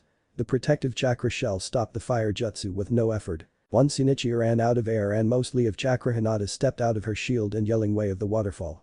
Pressure impact. She trusted her palm to her opponent's chest. Junichi flew several meters backwards. Dizzy, nearly unconscious, breathless, with his chakra coils messed up and his ribsage crushed, the boy was paralyzed to the point of not being able to cry from the pain he was suffering. I believe that I am the winner again. said Hinata in a low voice full of venom, yet loud enough for everyone to hear. Later that night, Hinata Uzumaki entered Naruto's room, her transparent lavender nightgown, as well as her skin shining under the pale moonlight. She sat in his bed, her night blue mane cascading over her shoulders, concealing her features. "Naruto-chan, are you awake?" whispered the brunette. "Yes, what's happening? Did you have a nightmare and want to sleep here tonight?" "Naruto, we are 15 now, I think that it is time we stepped up our relationship. As you were not sure about your feelings towards me when I confessed you my love that day inside the seal. We agree to use the wedding contract to protect me, and I know that you love me, but I want to know if you love me like as your wife, not as sister." "Hinata, I do love you as my life partner, sorry if I don't know how to show it more often. I truly want to spend my life with you. I can't think of anyone that I will want to have by my side when I start a family. Then from now on we will sleep in the same bed. Not only when we have trouble sleeping. I want my dear husband to hold me when I am dreaming." "Oh, of course, Hinata-chan," said Naruto, blushing. She moved inside the covers of their bed and cuddled to her blonde husband. Later that night, Naruto awakened to the soft whimpers of his partner. "What is going on? Is she okay? Her temperature is higher than normal and she is sweating a lot. What is this sweet smell? Poor daughter of mine, hee. You are so accustomed to being part of both genders that you don't realize her arousal. Hee. What do you mean, Kurama-chan? What I am saying is that your wife is aroused, horny, in heat, ready to mate with you. I don't care how do you want to call it, but she wants to have sex with you. What you are smelling is her getting wet down there, it had happened to you before, right? Also your penis got swelled and hard, right? The wetting part is the female response to arousal. As you are now a teenager, you are releasing hormones, and because of your change you now release from both genders and are stronger than normal human hormones. So she wants to have my babies. But we are too young for that. And she is sleeping. My sweet innocent child, hey, you are so naive, that is adorable. Humans, as well as a few other animals, mate for pleasure and bonding, not only for procreation. I am sure that she wants your babies, but she knows that now is not the time. So she wants to mate with you for the pleasure of it and to strengthen your relationship. You remember touching yourself and releasing? Well, mating is so much better. Boo, but she is asleep. She can't be wanting to have sex with me right now. Naruto, which is what is called a wet dream. When you dream of mating. Go, awake her and mate her. I will shut our connection until you are finished. You will have privacy." Naruto blushed hard. But nonetheless turned to her wife. Her body framed by the sweat-wet sheets, revealing her well-developed figure. Naruto felt her underwear grow tight and wet. He kissed her forehead kindly. "Yawn. Nah, Naruto, yawn." "What? Why did you wake me up?" mumbled Hinata. "Hinata-chan, are you okay? I mean, you are red and sweaty and you smell funny. Are you excited for being in the same bed than me?" Hinata blushed hard. "Well, yes, I get excited every time that I get close to you since I was little. Do you remember me reddening and fainting?" whispered Hinata, flushing even more. "I want to share with you my love. I can't really control it. I just want to be with you in every way possible. Sorry, I don't want to make you think that I am a dirty girl or weirdo. It's just that I love you so much that I just want you. I am sorry," she said, starting to cry. "Hinata-chan," said Naruto, pressing his forehead into hers. "Don't cry, my love. I am sorry if you have misunderstood me. You know that I am quite slow for these things. I was just curious, I am quite ashamed to admit it, but Ka-chan just helped me figure that you were having a wet dream," giggled Naruto. Do you think is that we are old enough to have sex?" "I'm not a pervert, promise." Naruto started sweating. "It's just that you are wet because of me and I am because of you, Hinata giggled. "My sweet silly Naruto. I really love how naive you are sometimes. Come. Make love to me. Claim me as yours," said Hinata in a sultry way as she lay down on her back. Turtle Island. "Well, ma girls, you are finally ready. Tomorrow we are going back to Kumo, you're finally genin. Yeesh. See that, Hinata-chan, we rock. We are the best ever. Beware the Uzumaki genin of Kumogakure no Sato mu hahahahaja. Naruto-kun, you need to relax. You are going to frighten the animals. Oh www, don't be so bad with me, my Haim. I am a step closer of being Raikage. Muahahahaja." Naruto laughed like a mad woman while bringing her hands up. Like she was trying to hold the world as it was hers. "Congratulations, my kits, Naruto-kun, please behave and I may have a special treat for you tonight," purred Hinata. Naruto behaved immediately, saluting like a soldier. "Wise choice, Naruto, wise choice. Always keep your mate happy, especially a female. Trust me, ancient knowledge, ha ha ha ha," laughed the Kyuubi in both their minds. Hinata giggled. As soon as B turned Biju and switched with Jayuki to sail to land, the amused Hachibi asked, snickering. "So, how's the mated life treating you both, little fellas? Any chance of kid soon?" Both girls blushed hard. Kumogakure no Sato. Raikage office. Was overjoyed with his N&H project. Both had grown over his expectatives and were far more promising ninja than anyone of their age. Granted that they had the Kyuubi, but they also developed original fighting styles and jutsu. Not even Benin. Arakage suppressed a grin when his favorite girls entered the room with his brother. Yo Brokage, we are here. Now, wear those headbands. Damn right sensei. I can't wait to wear my hit I-8 as a proud ninja of Kumo. Gim gim gim. Come on Brokage old man. Hinata sighed and bonked both Jinchuriki in the head while bowing respectfully. Sama, we have returned from our training mission. And we think that we are ready to become full-fledged genin at your convenience. Such a cute and well-mannered sister you are H-chan. Some others could learn a lot from you. Said A eyeing the two knuckleheads. After that the bulky man get up and offered them two Kumo head protectors. Wear them with pride. Both your team and Team D are the try-run of the Advanced Genin Selection Project. I have high hopes in your progress and development. Across his massive arms. You have been training together and the other team have been doing D-rank quest for the last 4 years, so you will be doing C-rank or higher directly. I also think that you will want to know that Yujito-chan is the co-sensei of Team D and has opened to them as you said N-chan. Team B's smiles shined all over their faces. Also this means that the council can't send Yujito on missions behind my back because she is in a full-time assignment, except if I give her an alternative duty A grind. Naruto's plan to make Yujito feel comfortable near other ninja was working great. Yes, they were younger and inexperienced compared to the kitty girl, but that made her develop a sort of elder sister attitude. Also Hinata's ideas and schemes to undermine the council's hold on worked perfectly, boy she was scary devious. The first quest I have for you will be quite interesting, also fitting. Yesterday a letter from Wave Country arrived. In said letter a woman explained us how a disgusting imp has been leeching Wave's people's resources, freedom and even their will. She requested that we protect his father, a bridge builder, so he can finish the bridge that will allow them to be free of Gato, from Gato Corporation's hold. Also to make the man leave. Instead of offering us money or asking for a price she offered a percentage of the money her town will make once free until the price is paid. Also special housing arrangements should Kumo ninja need to stay there or pass by on other missions. If we decide to raid Gato's place all resources with no sentimental value are available for the taking as part of the payment. Here is the catch. Her fool of a father decided to try to issue this as C-ranked mission for Konoha, not giving them all the information. She said that Gato has only shown Ronin and thugs in his little army, but she doesn't know if there may be shinobi involved.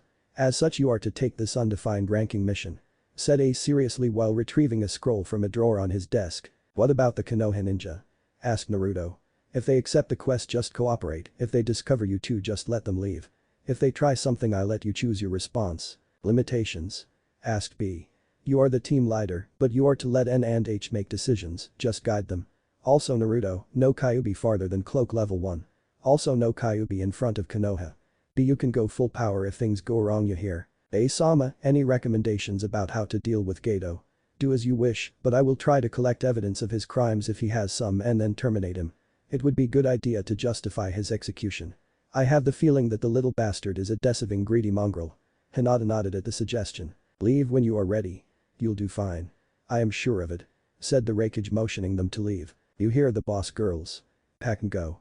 I'll see you at the south gate in a minute. As soon as the girls leave B turned back to his brother. So, try to be friendly to the Konohanins right? Indeed. We are going to send the girls to the Konoha Chunin exams. I am writing a letter to the old monkey as soon as you leave. We are doing great. Remember what we teaching the girls we forgive but we don't forget. Said both brothers in chorus. Wave Country. Wave Country was poor, its people looked like ill. Depression casted over the place like a dark cloud second before pouring. Team B was disgusted. They know about misery, they have learned that where they were rich they were also poor. But this was not something you would expect. Here everyone was miserable. It was disgusting. Observe, learn what human greed can do to the very same land. Even the crops look like they have not the strength to grow just for the lack of will of the farmers. This is one of the worst deeds of the man, the theft of will. Said a disgusted Kurama trough Naruto's mouth. They kept moving to their destination while getting angrier each step of the way.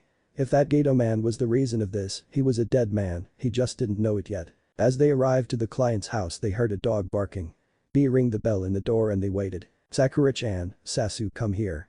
There are 3 people outside and they smell like ninja. We need to be ready to protect Azuna and his family. Shut up Mutt, you are injured and make that dog of yours shut up too. Snarled the Mudia-chan. That's right Kiba, you are too noisy the irony you are the one hurting mine and Akamaru's ears every time you screech what are we doing Sasu-kun. The Kashi-sensei is still injured. Meanwhile Kiba had moved to the door. They smell way too different from that Zabuza guy, I don't think that they are with him. Hearing this and avoiding her father's attempt to stop her, Tsunami opened the door revealing a dark-skinned tall and muscular man. "Yo, we looking for it, Tsunami-san here. You know her?" said B showing the mission scroll while flashing a confident smile. "Yes, I am Tsunami, the bridge builder's daughter. Thank you for accepting my request, Shinobi-san," said her bowing deeply. "No need for formalities here, yo. The name's Killer B and these is my team of Kumo Kanoichi. Come on girls, come here and greet the employer." "B-sensei, you are filling all the door. Yep, B-sensei, how are we supposed to greet anyone with your bulky ass in the midley? Move you musclehead sensei," yelled Naruto. He followed Tsunami inside, making the Konoha Gen and took defensive stances in front of Tazuna. After him entered a blue-eyed, dark blue-haired, curvy girl in tight gray pants, long-sleeved gray shirt and a tight black vest with several pockets. After her, her teammate. Blonde pigtails and blue eyes, same gray color baggy pants and a sleeveless tight t-shirt with an open similar black vest. "We're NNH Tsunami-san, nice to meet you," said Hinata bowing. "Yeah, what H-chan said." Naruto waved her hand. "So we are having Konoha in the end. Yo guys, where's your Jonin sensei? What are you Kumo ninja doing here?" asked Sakura trying not to show how afraid she was. "Relax Pinky, we are here for the same reason that your team. We got a mission here to help this people. So where your Jonin huh?" asked B playing with the scroll in his hands. "Relax everyone, I hired this Kumo ninja, so there is no reason to be afraid. Their sensei is upstairs, they arrived yesterday and he had a tough fight before, so he is resting for some kind of weird ninja exhaustion thingy." "Tsunami. What is the meaning of this?" shouted an angry Tazuna. "This means that you are nothing but a fool. Now please help Kiba-san get their sensei here so I don't have to explain myself twice." Replayed an angrier Tsunami while sending a pleading glare at the Inuzuka boy. As soon as Kakashi was seated, Tsunami explained how her father foolishly decided to take the money they have and try to trick Konoha into helping them. She tried to excuse her father somehow but also reminded him that she proposed to try to get a paying plan instead of pleading to their pity. Then B asked for introductions and about their mission so far. While the ninja were talking, Tazuna went over how bad her daughter's actions make him look like. Tsunami was about to reshape a frying pan into her father's face when a soft and pale hand come over her own, stopping her. "Please calm down, Tsunami-san. I think that your father is mostly worried about you putting yourself in danger more than angry about your actions. It just happened to be hard for some guys to express their feelings," said Hinata in her soft calming voice. "Yo kiddos, here's the drill. As Haddock-san said, Zabuza is probably alive still. So as Kakashi-san gets better, we are going to work together. Me and one of ma girls will be in the bridge while you lot train with Cyclops here. When he is well enough we will take turns to watch over the bridge for thugs. Yeah. B-sensei, your rap still sucks, at least these time N-chan and I don't have to translate thought." Gloomy clouds appeared on top of a depressed B. "So tomorrow I go with you guys and H-chan to the bridge with sensei. So if something happens H-chan can warn me and the other way around. Sensei, where are we sleeping? This house is crowded, you see, we are camping because it's free." "Yeah. B, stop trying, you are getting worse and worse each time." Later that night. "Kakashi-sensei, do we really have to work with those Kumo ninja? They kind of freak me out. Especially the blonde one, when she looks at me with those slided eyes I feel like she wants to eat me." Now Sakura, you should relax, we are allies in this mission. We don't need them. We don't have to like them, but there is safety in numbers. HN Sasu-kun is right, we don't need them. He is strong enough and those girls will only get in his way. Sakura, control your damn voice. Besides, how do you know what he is saying or not, he just grunts. Also those Kunoichi look like pretty strong. Maybe you feel you are so-called destined love threatened." Sakura was about to start screaming again when Kakashi motioned them to shut up. "Kiba is right. They are strong, that is the current Raikage's brother, so his team must be special. Also the more the better when it comes to protecting someone." Kakashi I smiled and started reading his porn. "You know Sakura, you should offer those girls to bunk with you, I have no trouble with sharing room with B-san." Sakura was horrified at the perspective of sharing room with the freaky girls. Outside the house the Kumo ninjas set their camping tents, one for the Jonin and another one for the Uzumakas. "What do you think girls? I remember them, Kiba Inuzuka is okay, Sakura is as pathetic as I remember, and Uchiha team is even more of a bastard than he was before." Naruto looked to the stars thinking. "I think that their sensei is Inu, he was one of the Ambu who actually did his job protecting me. Tomorrow I will sniff him to be sure. Relax, everything is going to be fine. But remember, we forgive but we don't forget, sleep well and relax, I'll never let bad things happen to my cute little sisters." Next morning. When Sakura woke up, Tazuna and the Kumo ninja were on their way to the bridge. The rest of the Konoha nin were still in their rooms and the freaky tattooed blonde was in the living room reading a book. She tried to enter in the living room without her noticing, but as soon as she passed the door, the predatory eyes of the Kumo girl focused on her. Sakura felt a shiver trough her spine as those cerulean eyes inspected her head to toe, dissecting her like she was livestock. "Good morning Sakura-san, I'm not mistaken right?" Sakura shocked her head, still frightened. The Uzumaki just ignored her and continued reading. When everyone was up and after breakfast the group went to a clearing to start training. "Well my cute little genin +1, we are learning today how to climb trees," said Kakashi in an amused tone. "We know how to climb trees already," stated Kiba as a matter of fact. "Excuse me Konoha-sensei, you're speaking about the tree walking exercise right?" "You're right En-chan, you know the exercise. Would you teach it to my genin, also call me by name?" "Well Kakashi-san, I am not doing your job for free so you can read your book, I rather read mine or train my Kenjutsu kata as well, as I can't skip my duties, I guess I shall start explaining how this works." Sakura couldn't take it anymore and getting angry red exploded. "When are you going to start taking your job seriously sensei, you are lazing around your duties since day one. You should be honored to train Sasuke-kun." "Bah, don't get so excited, what was it? Ah yes Pinky," snorted Kakashi. "Let me be clear, I didn't pass you in your true genin exam. The only one of you who passed was Kiba because he understands the value of teamwork. The rest of this team is here because the council forced me to have you. I will train you as I see fit. I will you the skills you need when I think you need it or can develop it. But every time I try to teach you something important you just drone don't learn. At least Sasuke trains on his own, want to learn more from me, learn my lesson first and then I will move in the next. Or don't and I'll teach at the pace I see fitting. You are hindering Sasuke's growing sensei, you are not worthy to teach us," screeched Sakura. Naruto, Kiba and Akamaru held their ears in pain. "Sakura, you and Sasuke are hindering Kiba. Because you are so damn stubborn and not pursuing teamwork, which is the core of our shinobi forces. It does not matter how great your talent is if you are alone. But don't let me stop you, go and ask for another sensei as fast as we are back. Just remember that every elite jounin will do the same or be even harsher than me. Or you can be stuck with an ego-ridden newly promoted jonin." She bit her tongue knowing that it was true, for a Konoha shinobi teamwork was core. Sasuke just grunted. It was strength and teamwork, that is how they tricked Zabuza, but he needed to be strong on his own to beat his brother. Kakashi explained them the exercise and the three of them started training while Kakashi read his orange book. Hours later Naruto stopped to train on her Kenjutsu to see Sakura finishing her exercise while Kiba and Sasuke still were having troubles.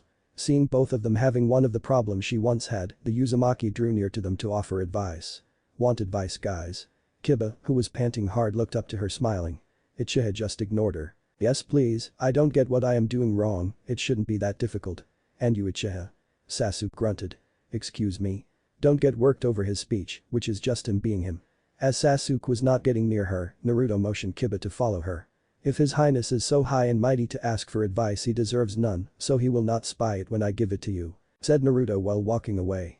"Well listen, you should ask Pinky for advice on how to move your chakra in your feet. She should be better than me explaining that. But I can give you the answer to the main problem you and Emisuke are having. You need to clear your mind, if you are angry or frustrated it becomes difficult. That was my problems as well. Just try to relax. But what if I am in a fight hahaha I ask the same. Don't worry, at first is difficult. But once you get it you'll be doing by instinct, so you don't need to focus. Thanks En-chan wanna hang out when we have free time?" said Kiba blushing. Naruto giggled and winked at Kiba. "Sorry Kiba-kun, but H-chan and I are in a serious relationship right now." Naruto left giggling, leaving a red-faced steaming Kiba. Later that day Kiba asked Sakura for advice and even if he was not able to complete the exercise, he improved by leaps and bounds. Sasuke demanded that Kiba give him the advice both girls give him, but he refused and told him to go ask the original advisors. Sakura was easy, but the Kumo girl, he was not going to humiliate himself in front of her. At night, after dinner, when the Kumo nin were about to leave for the night, Sasuke stopped in front of the door and blocking it said, "You, the blonde Kunoichi. I demand you give me the same information you give the mutt." Kakashi and Kiba paled of sheer embarrassment. Naruto laughed, hard.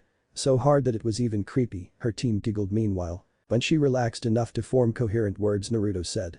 "That you hahaha that you demand what of me? Hahaha are you perhaps demanding the free advice you refused earlier today? Jahahahaja this is rich. Have you tried being a comedian instead of a shinobi? Jahahahaja shut up. Do you not know who I am?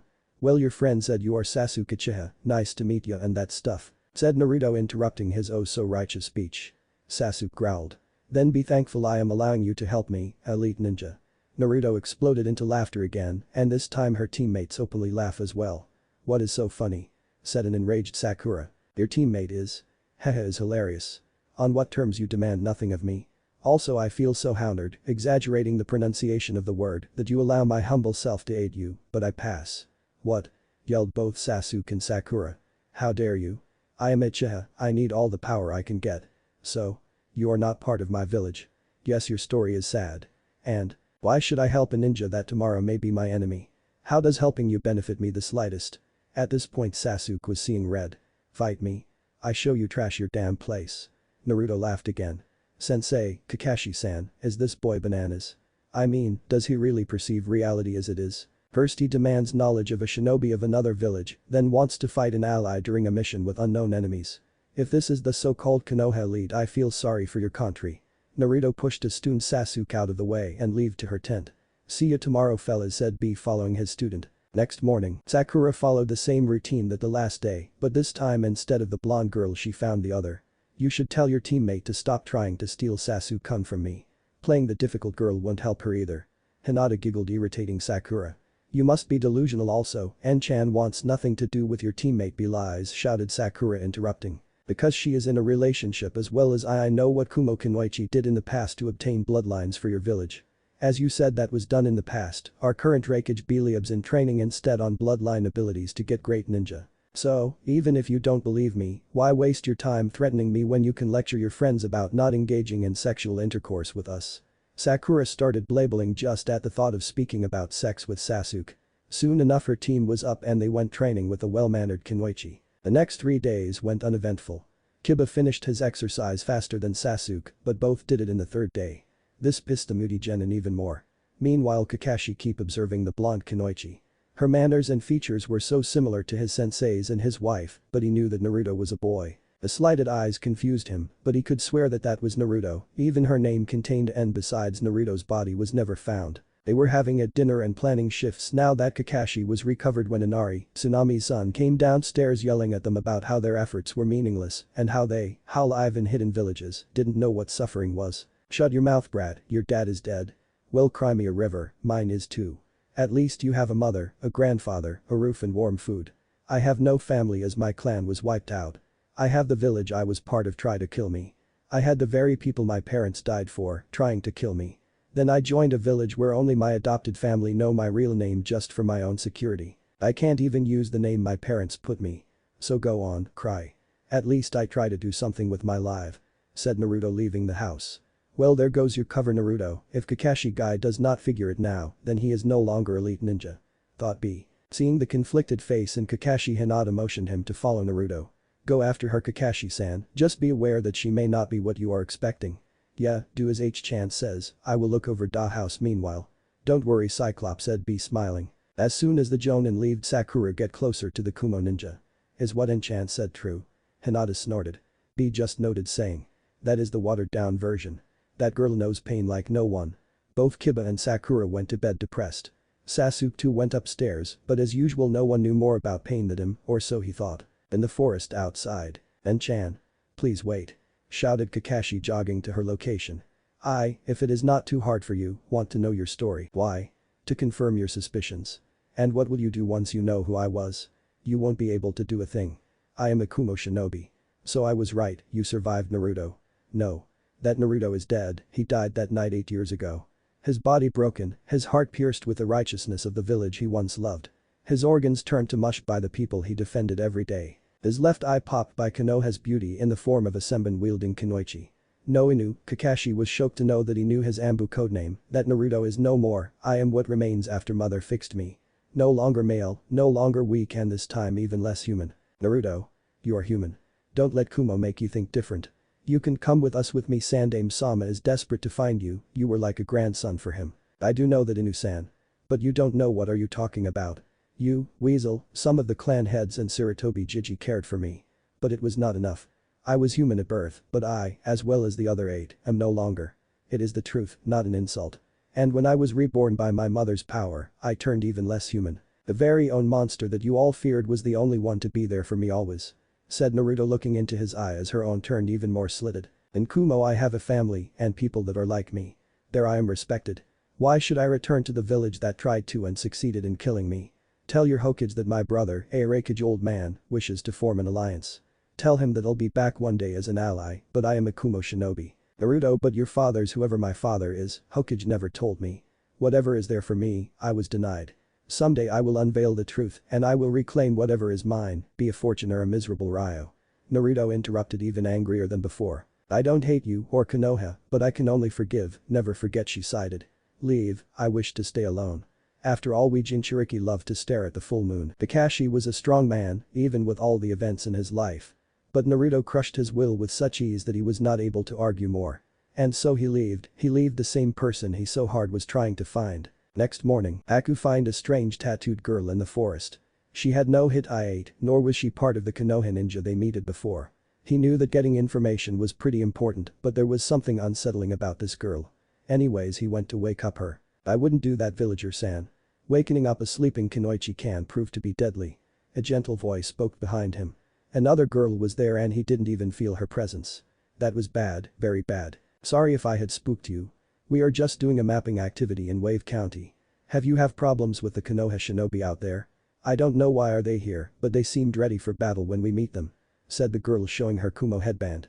Then she walked to the blonde and kissed her awake. A morning already? Yawned Naruto, showing her big canines. Oh, who is this boy? Haku couldn't help but to smile. I am Haku, sorry for the inconvenience.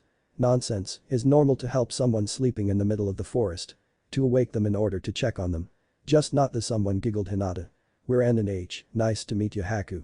N-chan, no need of shouting. Wow, you wake up full of energy it seems. It's funny, you're the first not to mistake me with a girl in a long while. So what are you doing here, Haku-san? I am gathering medicinal plants. Hey H-chan, let's help him na.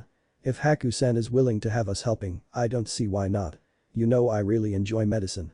Perhaps I can give you some of my salves to help whoever you want to heal. It's very useful to clean injuries and prevent infections. Also it helps with bruises, lessens the pain and boosts natural regeneration a bit. I can't allow you to help me. I'm just gathering supplies to sell and to heal someone, right? Interrupted Naruto. Haku tensed. Don't need to be so tense, Haku-san. It's easy to say that you are worried about someone close to you. Your face betrays you. But it's okay to worry about those we care. Hinata paused a moment to build their facade. It's because you are a boy, right? And it's girly to care for others, right? We won't judge you, said Naruto, winking at the beautiful boy. Not giving Haku a chance to replay, Naruto woke up and taking an herb from his basket as a sample he started looking for similar ones. Hinata slipped in the same basket one of her ointments. It's rare to see such strong ninja helping, asking nothing in exchange. Well, that is because we know what is to care for others, smiled Hinata. Now I know you are truly strong. Nothing makes you stronger than to care for others. If you really have someone special to protect, you turn really strong in its behalf. Damn right you are, Haku. That is why we train like crazy, to protect our precious ones, said Naruto from under a bush. Sometime later both girls bid him farewell and returned to Izuna's home. You were right, Kakashi-san. Zabuza is definitely alive and will come back to finish his mission. We have met today someone with enough chakra to be his accomplice. Be that or there is a third shinobi party in Wave, said Hinata, entering the living room where the Jonin and Akamaru were. Hey B-sensei, I think we located the target, wanna go check? Well, Team Konoha does the guarding, said Naruto. Kakashi was somehow relieved that Naruto was not behaving differently. Naruto, I am really sorry about yesterday, I was being shellfish and nope. Not having that. I have already forgive you, besides I remember your scent. You helped me a lot when I was a child. So no need to say sorry. By the way, is N-chan okay? Don't want me calling you Inu, no Kakashi-san. As soon as the Konoha team leave Naruto, Hinata and B started planning how to complete their mission. Asking the villagers, they located Gato's mansion and main warehouses. Also thanks to the tracking seal in Hinata's ointment container, they had another location, possibly Zabuza's hideout. Well, I want you two to go to each location and check on it, except the tracking seals. I will be there, but just to make sure all goes smooth. This is for you to do, my little sisters. B smiled wildly. You have today and the day after tomorrow. So plan for your minion, show me your ideas and go on. The Uzumakas planned to scout the different places that day and leave the raiding for the next date. Also they decide to look for incriminatory material in Gato's mansion that night. Scouting the warehouses with the aid of the Shuriken and Naruto's clones ended up being a piece of cake. They had security for sure, but just to stop civilians. The lazy Ronins didn't look ready to face even a common police, soldier or guards, if there had been one to start with. Most of the warehouses store common goods, food and alcohol were heavily guarded though. Listening to the guards, they discovered that the most valuable items, those destined to the black market instead of the normal shipping, were stored in their boss mansion's basement. Beto's mansion. Beto's mansion was a two-story building surrounded by a courtyard with some barracks in one side and a small dock in the other. Jumping through the fence was a child play. Evading the thugs patrolling the courtyard was even easier thanks to the trees. Lockpicking a window, well, they were prepared to draw a seal in case it was hard, but they didn't need the seal, almost even the lockpick was unnecessary. Beto may be a criminal, but it was true that the bastard knew about how to decorate a mansion, or at least someone talented in that. Should we offer the mansion to Tsunami after cleaning it? She may be the new leader of Wave when it's known she employed us. H-chan, knowing her, she may turn it into a hotel or something. I agree, my love. Both girls were admiring the place while looking for a room that looked like an office or studio. Shuriken active, they both entered in Gato's office, and Hinata started copying every document she saw in the eye memory seal scroll that basically acts like a camera, using the eyes of the one feeding its chakra to the sealing array. When Naruto invented this seal with Kurama's help, it was meant to record her favorite sites, but Hinata knew better than to ignore the perfect spying tool for a Taijutsu user. Once adjusted to her eyes, it quickly became one of our favorite tools. Financial documents, records of transactions and several corporative stuff aside, she found some juicy ones. Black market trading records, cargo manifests of stolen and illegal goods, and a list of the people in Wave he intended to sell as slaves once he completely crushed the villagers' will. Enraged as they were, they still were aware enough to hear Gato and his bodyguards coming. So with years of mastery tricking the Raikage's training, both hide using hinges and stealth. Boss, you sure is a good idea to backstab Zabuza? Yeah, he is supposed to be some big-ass Nukenin, right? Asked both thugs to their boss. The imp, using his working arm, took out a small book from his suit. Do you know what this is? A bingo book. Here there are the most famous ninja and their bounties. Now tell me, why are you my bodyguards and not the rest of the thugs I have in my peril? Because we know you since we were young and know better than to question your orders. Said Renji. And because we follow your dirtiest assignments with no doubt.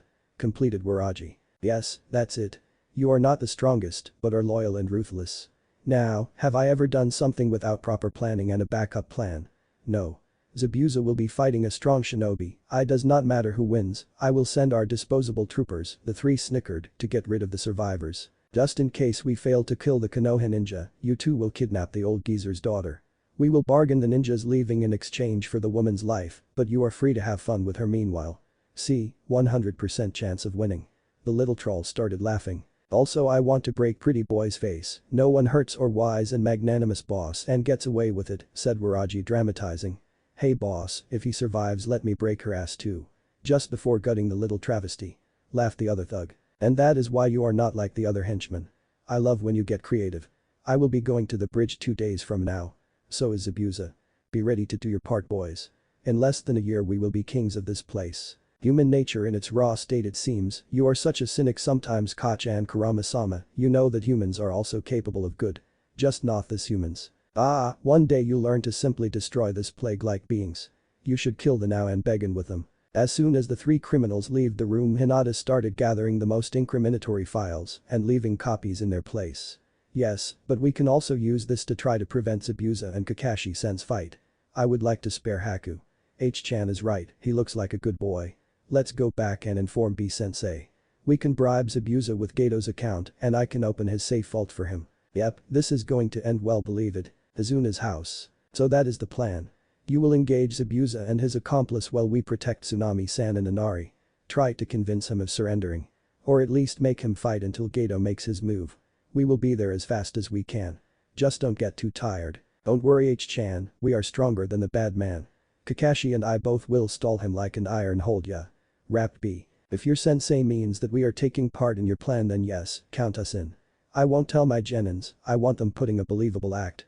Said Kakashi. I'm making some clones to build an underground shelter for your family, just in case there are more thugs after those two. We'll free Wave Country.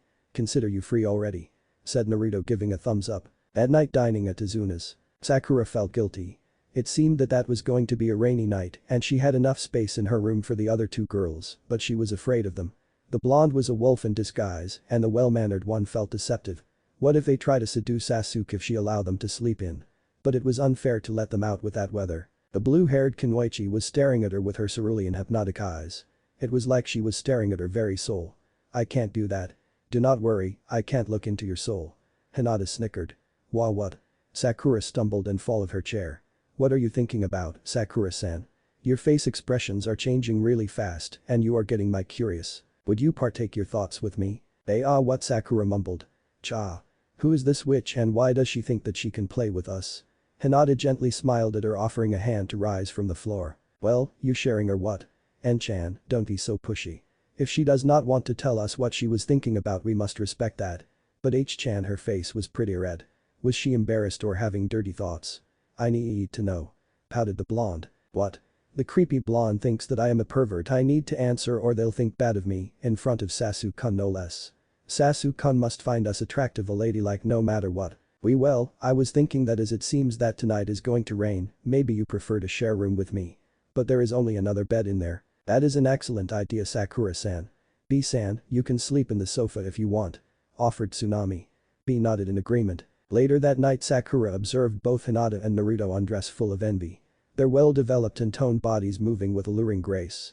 Naruto entered the small bed first, spooning Hinata, burying her face in the night blue mane, sniffing and sighing. Sakura put her pajamas on, trying not to show much skin, and went to bed. The night kept going, but Sakura could not sleep.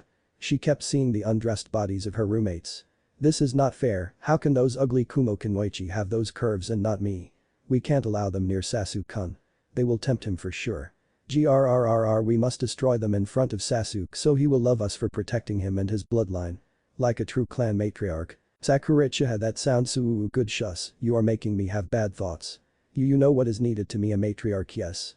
We are not ready to do that yet, we are too young. Don't be a pussy, we are more than ready to give ourselves to Sasu-kun. I am at least.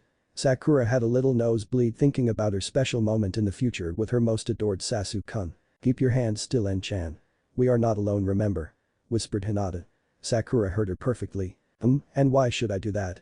I can smell her. She is aroused and also bleeding. So I guess that she is having the dirtiest dream, giving her a nosebleed, or she enjoys cutting herself. And I will bet on the first. Said Naruto while rubbing her thighs sensually. Hinata moaned when her husband licked her ear. En-chan, I think that she is awake. Naruto grabbed her right boob, making her moan a bit, and we should stop now. It's not proper to do this in front of others. Oh my. Is my wife so righteous and proper that she is afraid of being touched in front of someone? How's being as dirty as me or even dirtier? Cooed Naruto, nibbling her ear. No my dear, I am not proper at all, but I don't want you starting something we may not be finishing due to our roommate. Answered Hinata. Then raising her voice a little so Sakura could hear every little word perfectly. You know I am your wife and lover, my dear, but it's not due to righteousness that I want you to stop, but to ensure our friend is not deprived of her well-earned sleep. You know better than to do that, after all, only Kurama-sama is crankier than you while sleep-deprived. Whispered Hinata with feigned politeness. Wait, you said wife. Nearly shouted Sakura. Are those two frigging lesbians? Shouted inner Sakura. Oh, so you were awake. Ha, I knew it. I told ya, nosebleed. Yes, Sakura-san, we are a couple. But you are both girls. That is so wrong. You must be mistaken. Cha. At least they won't be after Sasu-kun. Yes, that is reassuring, but at the same time is disturbing that they are not after him. Maybe they want us. Kill those wars right away.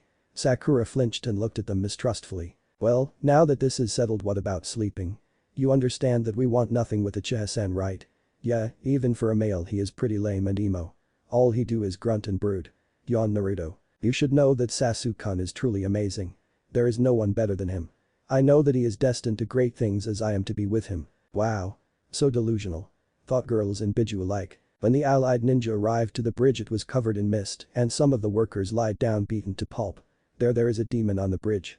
Managed to say one of them. Zabuza was there indeed, as well as his accomplice. So Kumo is also in this shit of a job. Fucking fantastic. Snorted Zabuza. Don't worry yo. I'm not here to fight ya.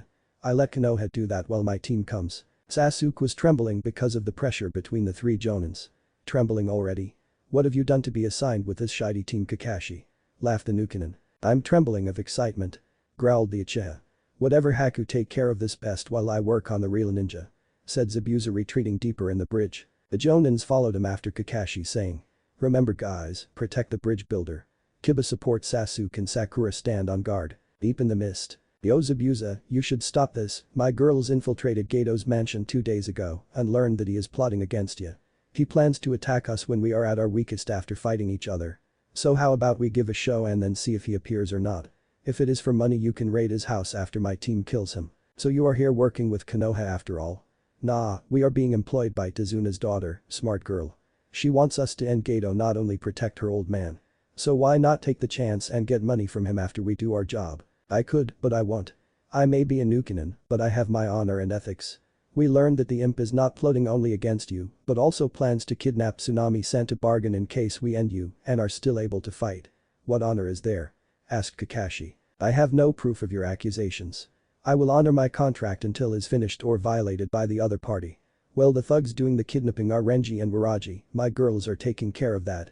And as we said before, Geto will appear when she consider us to be finished. So how about we play a little while my girls do their part and then continue until the little troll shows his ugly face. You have my word as a fellow swordsman. Doing or not, your chances against us are the same, but if you listen to us, you still have the chance of fighting us later. Meanwhile, in Tezuna's house, Renji and Waraji arrived to their target's location early in the morning. Minutes after the bridge master and the ninjas left.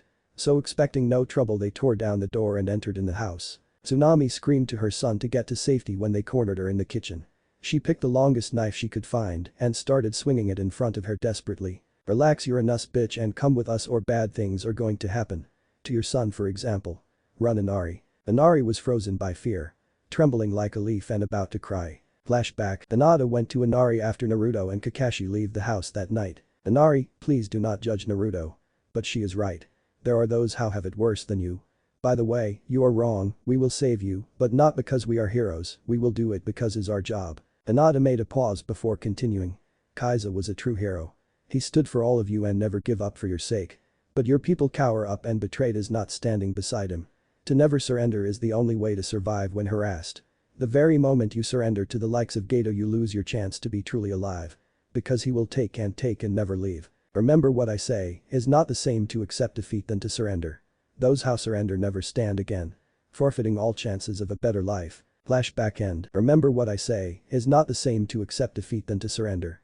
Those who surrender never stand again. Forfeiting all chances of a better life. I'm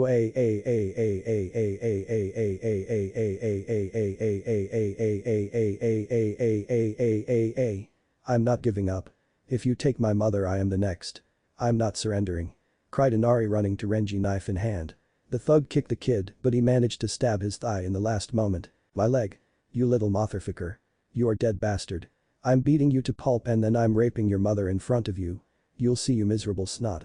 I'll kill you while my friend here fucks your mother to death after me. Renji was about to unleash his sword when Hinata appeared in front of him. Or maybe you'll die here. Said the Kunoichi, palm striking his forehead, turning his brains into yogurt. Renji. Renji. Shouted Waraji, seeing his long-life friend falling to the floor, blood and grey matter oozing for his ears and nose. Your death, bitch. Shouted, unleashing his blade. Drawing such a long blade in a cramped space is not wise, also you are insulting my wife. Murin. Said Naruto, appearing behind him, kunai in hand. In a swift movement, a red line appeared in the thug's neck and then he bleed all over the frightened Tsunami's kitchen. Sorry for the late arrival, we were making sure of their plans. Hey kid, nice to see you, man up. Sorry for not stopping the kick. Then Nichin, shouted Inari, hugging her while crying and doing the same with Hinata afterwards. Thank you, thank you, thank you. Whispered Tsunami, hugging her son. My baby, my poor baby. I was terrified. Thank you, sobbed the mother. Naruto and Hinata guided them to the shelter and then went to the bridge full speed. And the bridge. Haku trapped the Uchiha and the Inyazuka pair as Akamaru was using the beast clone jutsu inside his ice dome. To Kiba's despair, Sasuke was not acting like a suitable packmate. Yes, Sasuke was stronger than him, he was not ashamed of acknowledging that, but was not collaborating with Akamaru and him. Sasuke, we need to attack together, your fire jutsu can't melt that ice. Make him go out of the mirror so Akamaru and I can tunneling fang him. If you try to go after him after the jutsu, you make us spread and waste time attacking. Shut up, Mutt. Every time I do this I see him better. I'll get him next try. Don't be a jerk, you are making us waste chakra and we keep receiving those blasted senbon. Sasuke ignored Kiba's pleas for working together and try another fire release. Great fireball. Kiba was intelligent enough to try and support the afterchase with his shuriken instead of jutsu. Obviously it did not work, but both of them received less senbon. Ja, I was able to follow your movements this time. Well, look at that, it seems that you unlocked your bloodline, Konoha-san. But even if you can follow me, you can move fast enough to catch me. Is a pity that you are dying today after activating it. What? Sasuke looked at the mirrors to see his now red eyes with one tomo each. Finally, my Sharingan is active. Kiba, lure him out so I can hit him. You are powerful indeed, but also stupid. You should know better than to voice your plans out loud. I have wasted enough time, brace yourselves, for I have offered you the chance to surrender before, but it is time I finish this. Said that Haku started throwing them senbon while switching mirrors. Ice release. 1,000 needles of death. A myriad of ice senbon appeared out of thin air before hailing over the genin. Sasuke jumped trying to use Kiba as a human shield, but Akamaru jumped pushing his master down to avoid the dirty tactic. In the end all of the ended in the floor full of needles. Sasuke unconscious and dog and master pretty wounded. What a pity, but I think he deserve it, after all he sold a comrade to save his hide, commented Haku, preparing another handful of metal needles. Bastard, growled Kiba. Haku was not sure if he was referring to him or his teammate. It did not care. He would put the dog boy in a nearly death state. A loyal boy like him did not deserve to die like a vermin. Sorry, but I can't allow you to continue hurting my allies, Haku-san. Said Hinata politely as she entered the dome. Please surrender. We have discovered that Geto is plotting to betray you, so this fight is unnecessary. What? You can give him the chance to surrender, he killed my teammate. Yelled Kiba while positioning Akamaru, back in dog form, under him in a desperate try to protect him. Sakura screeched his love interest's name while falling to her knees and began to cry. He is not death, don't worry Kiba-san. Please Haku-san, surrender. I would like to avoid fighting you. However, I need to do it to help Zabuza-sama. Sorry, I will still remember you as a friend after this endeavor. I will put you to sleep now. Forgive me. What a release. Medusa's mane, said Hinata, bowing to the point too near touching the floor with her head. When she raised it, water tendrils followed, latching themselves to her hair. Then fanning her hair, the tendrils spread and lots of small ones moving around her head. Haku started his assault to find Hinata dancing trough his attack, while some tentacles moved Kiba and Akamaru out of the dome, while others tried to catch him. Impressive jutsu, but futile, you can match my speed. Thank you, is my own variant of the water whip jutsu. Haku prepared ice senbon knowing that his opponent was fast enough to avoid the few metallic ones that he still got. As soon as he moved, Hinata started spinning, extending her tendrils and nearly catching him. You're unlucky, Haku. Your jutsu must consume chakra to form those special ice mirrors. And even if they are resistant enough against other opponents, for me chakra constructs are easy target. Way of the waterfall. Pressure impact. Said Hinata, obliterating one of the mirrors. Way of the river. Overflowing rush. Hinata started dancing around the river, touching the mirrors, disabling the chakra flow with her own. Haku at first tried to fix his mirrors, but when he found that it was not possible, he launched himself to Hinata. But he was not fast enough to avoid the water tendrils, now that some of his mirrors were out of his control, narrowing his movement options. The water tentacles latched to his body, slowing him until Hinata grabbed them and pulled him out of range to use the mirrors. Sorry for this, Y of the tides. Dance of the waves. Hinata attacked him, aiming for his tenketsu. After closing several, she put some distance between them and rushed again to close several more. Like waves in the beach, advancing and retreating, Hinata danced around him, disabling his arms and hurting his legs. When she stopped, the boy fell to his knees while the mirrors shatter and disappear. Surrender, Haku-san. Please H-san, kill me. I am nothing but a broken tool. Pleaded Haku with watery eyes as his mask fell to the ground. Haku-san. You were outclassed, and I think that no one will discard such a wonderful shinobi for failing one time. You don't understand, I am no shinobi, I am nothing but a tool. Hinata hugged the broken-spirited boy. Shhhh. Don't cry. I know that Zabuza cares for you, which is why he left you here with the genin instead of near the jonin. Whispering, also I can see bounds between people with my eyes, and he really cares for you. Haku opened his eyes wide. Really, yes, now come with me, let's save our precious people from Geto's plots. Turning to Sakura, who was a mess, she said. Sakura-san, your teammates are alive. Don't worry. As the foreign ninja left, Sakura rushed to Sasuke's side, ignoring a nearly unconscious Kiba and a whimpering Akamaru. Naruto rushed run through the bridge after leaving Hinata to take care of Haku and the leaf genin. When she arrived, Kakashi and Zabuza were in a stalemate while B was resting against the railing. Yo guys, I cleared Tazuna's house. Also my clones assured me that Geto's mansion is practically empty. So, is Zabuza joining us or are those two trying to kill each other? Nah, he said that is honor bound to his contract until we can provide evidence. Naruto popped a scroll and passed it to her sensei. B unsealed the bodyguards' heads and showed them to the Nukenin. So is this evidence enough? Come on man, just believe us and save your hide. You just have to pretend for a bit and that bastard will come. Shouted the blonde. Grrrr, okay. I will trust you. B-sensei, can I ask Zabuza-san to a spar? Pretty please.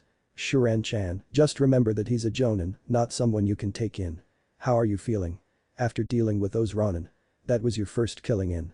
Yeah. Turning to the other grown-up ninja. Yo, Zabuza, do you want to spar with ma girl? She is quite good with her blades, it makes a good workout for me every time we spar. You sure you want me to spar against your genin?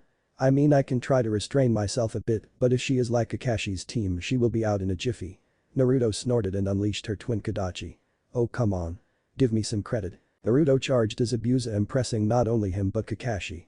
Obviously she was not as fast as the seasoned ninja, but it was quite impressive for a young Kunoichi to already have that speed. Zabuza easily deflected the twin blades, but before he could push the blonde out of his guard, the young fighter, using her momentum, rolled over the Kubikirabacho. Zabuza dodged the next re-combo before Naruto jumped back, disengaging. Well, girlie has some moves. Tell me, what is your name? Is custom between Kenjutsu masters to exchange names. At least in Kiri. I'm just starting. The name's N Uzumaki.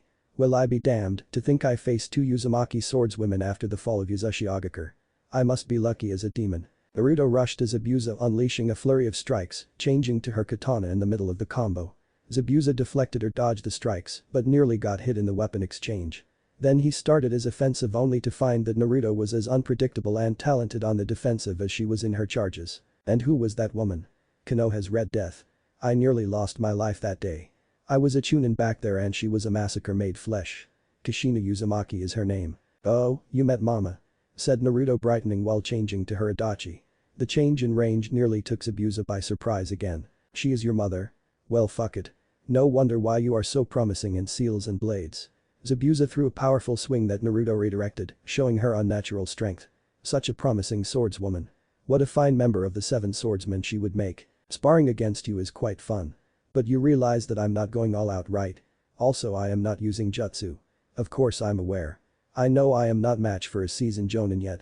But I use ninkenjutsu also, so technically both of us are handicapping ourselves. Oh, but you can take him when you use my power. That is true, Kachan, but I don't know if I can on my own. At least if I can't take him by surprise. When Haku and Hinata arrived, both sword fighters were engaging each other with awesome speed. Genjutsu Aogi. Zambato Twister. Shouted Naruto while unsealing her Zambato and throwing it spinning forwards. Zabuza parried the massive blade, but it keeps spinning, forcing him to maintain his defense. Meanwhile the Kunoichi unsealed her twin Kodachi and dashed behind the spinning sword, swiping at his legs. Zabuza managed to jump over the three blades and ended behind Naruto. The spiraling blade kept going until it poofed, being resealed. Impressive. So you use your chakra to coat your blades and use ninjutsu through them? What are your elements? How long can you keep using that style? Interested? I'm flattered. I use wind and lightning. And I am a chakra powerhouse. Naruto readied herself. Yo-H-chan. Everyone okay? Yes my dearest. Both Konoha genin are down, but Alive, the pinky, is tending to them. Tazuna okay also. B-sensei, incoming enemies in the front and some small ships in the mist. Villagers armed with improvised weapons coming also. Well, let's do our part, Zabuza. Let's see what Geto has prepared. Said Kakashi, stretching. When Geto and his thugs arrived, climbing to the bridge from their boat, they saw two shinobi going full on at each other in the middle of the mist. Zabuza feinted his adversary and decapitated him, so he received an ugly stab in his stomach. Geto, what are you doing here? Asked the Nukenin. Geto kept approaching with all his men. Business. What else? You see Zabuza, you are awfully expensive, but your head has a good price, so does the ninja you killed. Don't take it as something personal. Yes, nothing personal, said Zabuza as the mist cleared, showing Kakashi and Haku. Meanwhile the Kumo ninja jumped to the smaller boats, killing the thugs there, silently. It seemed, Kakashi, that you were right. Well, I will skin you for this, Geto. He said, pointing at the imp with the Kubikirabacho. Men kill this ninja, do not worry. We are more and they look exhausted. Kill them. I will give extra money to the one that kills the adults, but I want the pretty boy alive. Shouted Geto, seeing his life in peril. The gruesome thud echoed through the bridge as a steel bolt buried itself in Zabuza's back. A thug with a crossbow from the smaller boats managed to avoid the ninjas in the mist and climb the bridge far behind the ninja before shooting. Zabuza-sama, shouted Haku, supporting his master before he reached the floor. Geto laughed as the Kumo ninja sunshine back to their friends. He has a pierced lung and my med ninjutsu is not good enough to help him. Said Hinata while trying to decrease his pain and mend him. There must be something we can do. I need him. Sob, I can't lose him too, said Haku, crying. B threw one of his blades to the offender, killing him. Haku, I'm not dead yet, so stop crying. Zabuza-sama Uzumaki, I have a favor to ask you. This will be my last fight, I know it, I feel it. When I am no more, take them both. They are my most important possessions. No. Zabuza-sama, I am your tool, please rest here, let me fight for you, you must survive. Please, begged Haku with tearful eyes. Haku, you are really a fool, you are my son not my weapon. Uzumaki, take care of my son and my blade. Zabuza stood up grabbing the handle of his weapon. Gato, you are really an unlucky bastard. The demon of the mist charged swinging his massive blade dismembering the thugs while Gato walked backwards in fear. Zabuza, as strong as he was, could not defeat all of his enemies because of his injury. After one of his swings he started coughing and a man with a spear tried to impale him. But Naruto appeared next to him and parried the blade. Ignore that, I am here, Zabuza-san. Keep fighting until you end your last enemy. I will not let you die before you get your revenge on that traitorous bastard. Zabuza keeps swinging his massive blade, maiming and eviscerating all in his way, with Naruto and her clone defending him from being surrounded. At the end, Zabuza arrowed to his last victim, Gato. Bloodied and coughing, with an arm around the blonde for support, he arrived to Gato. Zabuza. Don't be a fool, I can have my medics fix you. Said Gato, retreating to the very edge of the bridge. And I pay you double. He said while wetting his pants. The thugs that were still alive stopped trying to get to his boss. There are things that can be bought with money. I have heard you mocking my title of Demon of the Mist. But do not worry, when we both arrive to hell I will turn into a real demon just to torture your soul. Chuckled Zabuza, but he started coughing again. When he regained enough control, and with Naruto's help, Zabuza raised his sword. And in one clean slash he cut Gato in half. Zabuza fell down coughing. Naruto grabbed him and eased the taller man to the ground as Haku rushed to them. Hey. You killed our meal ticket, what are you going to do about that? Said one of the surviving thugs, thinking that with Zabuza at the gates of death there was no real problem for them. In that moment a noisy mob of villagers led by Tsunami and Inari. This is our village and we are going to defend it. Go away if you know what is good for you. Chorused the villagers. The remaining of Gato's men chose to leave instead of fighting the pissed villagers. Haku, I am sorry. I treated you like a tool to harden your heart and avoid making a connection with you. But cough cough, you are too gentle to be mindless killing machine. I am grateful for the time we spent together. That even a bastard like me can be loved by a pure soul like you. Zabuza caressed Haku's face. Protect him, Uzumaki. I trust you, my son, cough, he deserves a better life than to be on the run because of my crimes. Zabuza dropped his hand as he felt last of his energies leave him. Zabuza-sama. Zabuza-sama. Zabuza smiled gently for the first time in many years. Farewell Haku, be yourself, be free. And in that very moment Zabuza was no more. The light abandoned his eyes as he expired his last breath. Haku cried, the man before him had always been unable to show him how much he cared, but Haku knew. He was cold and harsh, but even if it was disguised in the words he chose, Haku felt how full of pride and love he was. Zabuza was not the demon of the mist, just the unknown martyr who fought the system that made children kill each other. Yes, he killed a full generation of shinobi, but that forced the change. Yes, he tried to kill the Mizukage, how ordered the bloodline purges. Yes, he was a merciless mercenary, but all his money was to help the rebellion. Rest in peace, Zabuza of the Mist. I will honor your request as a fellow swordwoman. Said Naruto solemnly, closing the man's eyes. Come Haku, I will take care of you if that is what you wish. The girl caressed the broken boy's face. After that she sealed the fallen warrior's body in a scroll and the mighty blade in her arm. That is a true warrior's death. A life ended in the bloody battlefield, his blade given to a worthy warrior, and no regrets to bring with himself. Wave aftermath. Later that day everyone in the wave was celebrating. Everyone except Abri Genin, his sensei and a team of Kumo ninja supporting a boy orphaned one more time. Tsunami suggested the forest behind his house to bury Zabuza's remains. Naruto and Hinata helped Haku dug the grave, while B prepared a sword-shaped tombstone. Here lay Zabuza Mamachi, once ninja and ninja of Kurigakure. Loyal yet pursued, drastic yet necessary. You'll be remembered. Said Hinata solemnly while Naruto comforted Haku. Haku. Zabuza died an honorable death and has been buried, something that not all shinobi are granted to. We offer you a place with us in Kumogakure, you can choose to be a shinobi or not. Offered B. Zabuza-sama, sob, put me in your care where En-san, where En-sama goes I follow. Hinata looked concerned at the effeminate boy. Haku-san, you are free. Zabuza wanted you to be free, he only asked En-chan to look after you. You are no slave, no tool. You are your own man. If I am to be my own man then I chose to serve, I don't know more. I will be happy just serving to someone with a greater purpose. And as bonus En-sama is kind-hearted too. Please allow me to serve you. Begged Haku. Both girls frowned at the plea of the now lost and grieving boy. He knew nothing but to be a servant. Maybe he was unable of taking care of himself if it was not for the shake of someone else. Hinata let out a long breath while considering her next words. Haku-san, as it looks like that serving is the only way of living, you know, it may be cruel and detrimental to force you to be your own person.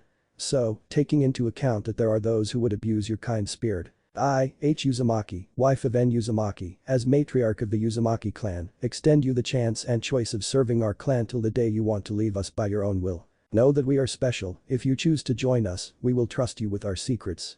The very moment we do that your life will be bound to secrecy, and failing to keep our secrets will prove bad for you," said Naruto, making a really serious face. "I don't care.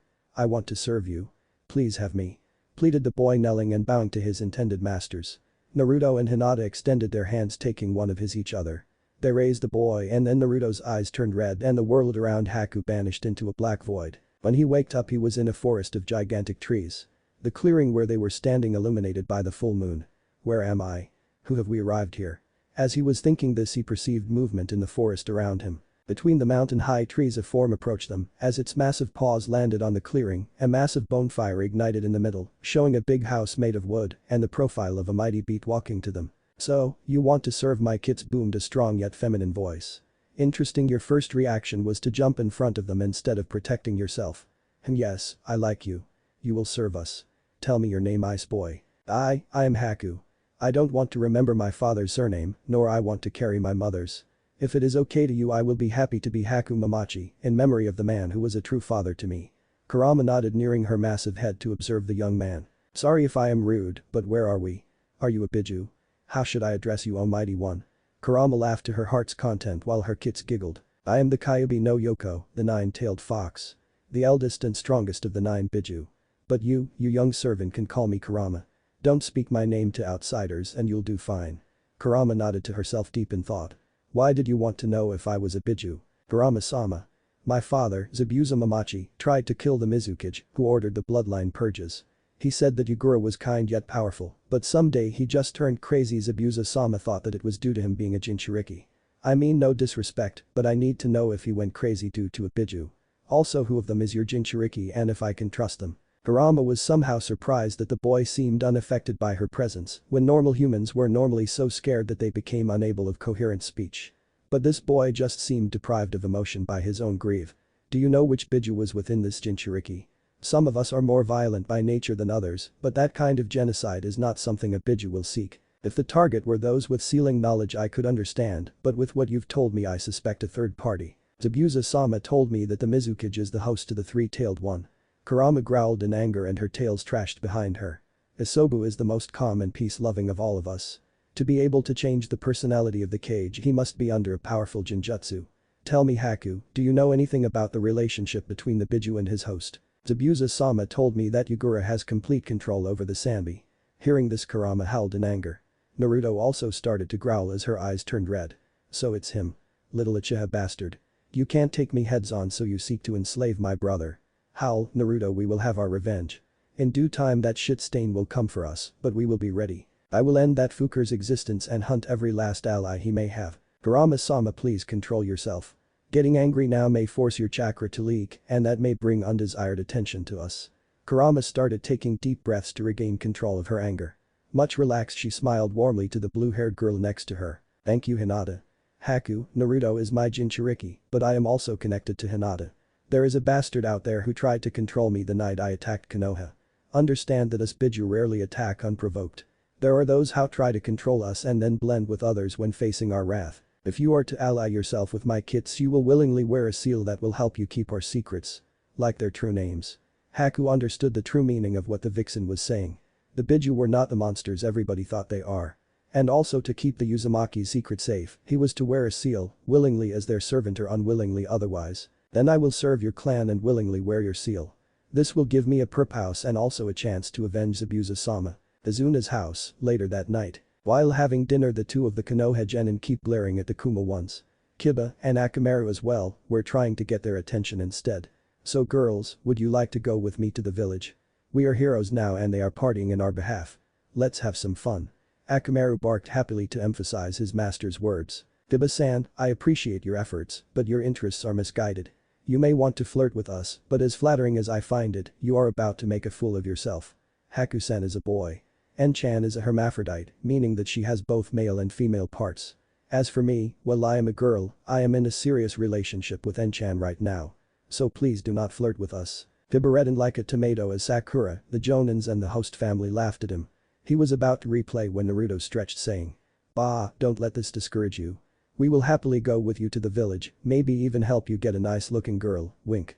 But, because there is always a but, Naruto snickered and enveloped Hinata in a tight hug. Eyes off my wife bugger. Biba couldn't help but to laugh at the well-intentioned pun. As they finished their dinner everyone was laughing except the breedy emo genin. Inari was delighted having the attention of his two saviors, and her mother could not help but to cry a little seeing the smile come back to her son. They were about to call it for the night and go to sleep or to the village when Sasuke stepped in front of Haku. I demand a rematch. Now that I have my bloodline I will show you your place. I have no need nor motive to fight you Uchiha-san, so I decline. Haku's polite manners made his refusal even harder to accept for the Uchiha. Not taking a no for an answer he took a kunai from his pouch and was about to throw it when Naruto took it off his hand. Have you gone bananas? To think the Konoha ninja are famous for being honorable, are you really trying to attack an ally who has refused you a match and inside your client's home to make it worse? Kami above. What are they teaching you in the academy? Asked Naruto making the Konoha shinobi redden in embarrassment, except the Uchiha obviously. Yoen-chan. I think someone has an attitude problem like that Heroi fella. Wanna fix him and make him sing a cappella. Is not a good match for me B-sensei, I can't go all out if he is not wielding a blade and going with my training wood swords is sole I am. Naruto, as drama queen as she was, emphasized her words bringing a hand to her forehead, emulating a dramatic speech in a play. You will not mock my skills. You will fight me seriously so I can prove my superiority. I will get stronger by defeating you. Sasuke activated his Sharingan focusing in the blonde warrior. Mama Sasuke-san, why don't you relax yourself a bit? You are not fully recovered of your fight yet and En-chan is really strong. Taking your opponent lightly can be fatal, no matter your skills. Yeah. Relax you're a nuss boy. B-sensei always says that being too intense leads to making mistakes in the most basic stuff. Wanna spar? Fine by me, but if you are not 100% cause of your last fight, you shouldn't demand that I go all in. I have reconsider, I will use my training stuff for this. Do not underestimate me. Growled Sasuke. Sasuke-kun is so cool challenging that freaky Kunoichi, moan, Sasuke-kun make me yours thought Sakura, while the rest were thinking about what a jerk Sasuke was. Kiba, loyal as every Inyazuka, was finding hard to root for his teammate. He really needed to speak with the Hokage about changing to another team. Very well, let's go outside and have a friendly spar. I don't want any of you to get seriously hurt, so no maiming, killing or crippling blows okay. Said Kakashi walking to the door. Sasuke and Naruto face each other. Both waiting for the gravity-defying haired ninja to announce the start of their duel. Naruto was calm and happy to show her skills. Sasuke was pissed, the Kunoichi in front of her not only suggested that he was no match for her due to his meaningless injuries, but dared to say that she could not go all out with him. He would teach her that her place was at his feet, begging. Kakashi started the sparring match and Sasuke rushed to the blondie. Naruto had to admit that he was fast, even injured. But not fast enough. She dropped backwards and rolled out of his reach popping twin wooden Kodachi. I suggest you treat this training tools as if they were the real deal. I may not be able to slice you in dices, but it will hurt nonetheless. Said that Naruto charged. Sasuke took two kunai to block the wooden swords, but even with his eyes helping him to see each movement, he was no match for the girl. Slash after slash he was being pushed, with no time to counterattack. See? You are not at 100%. If I were to use some advanced movements you will end up seriously injured. Taunted Naruto after a slash directed to his left thigh that he barely blocked. Do not mock me. The Uchiha growled jumping back. Sasuke threw a handful of shurikens that Naruto dodged with ease.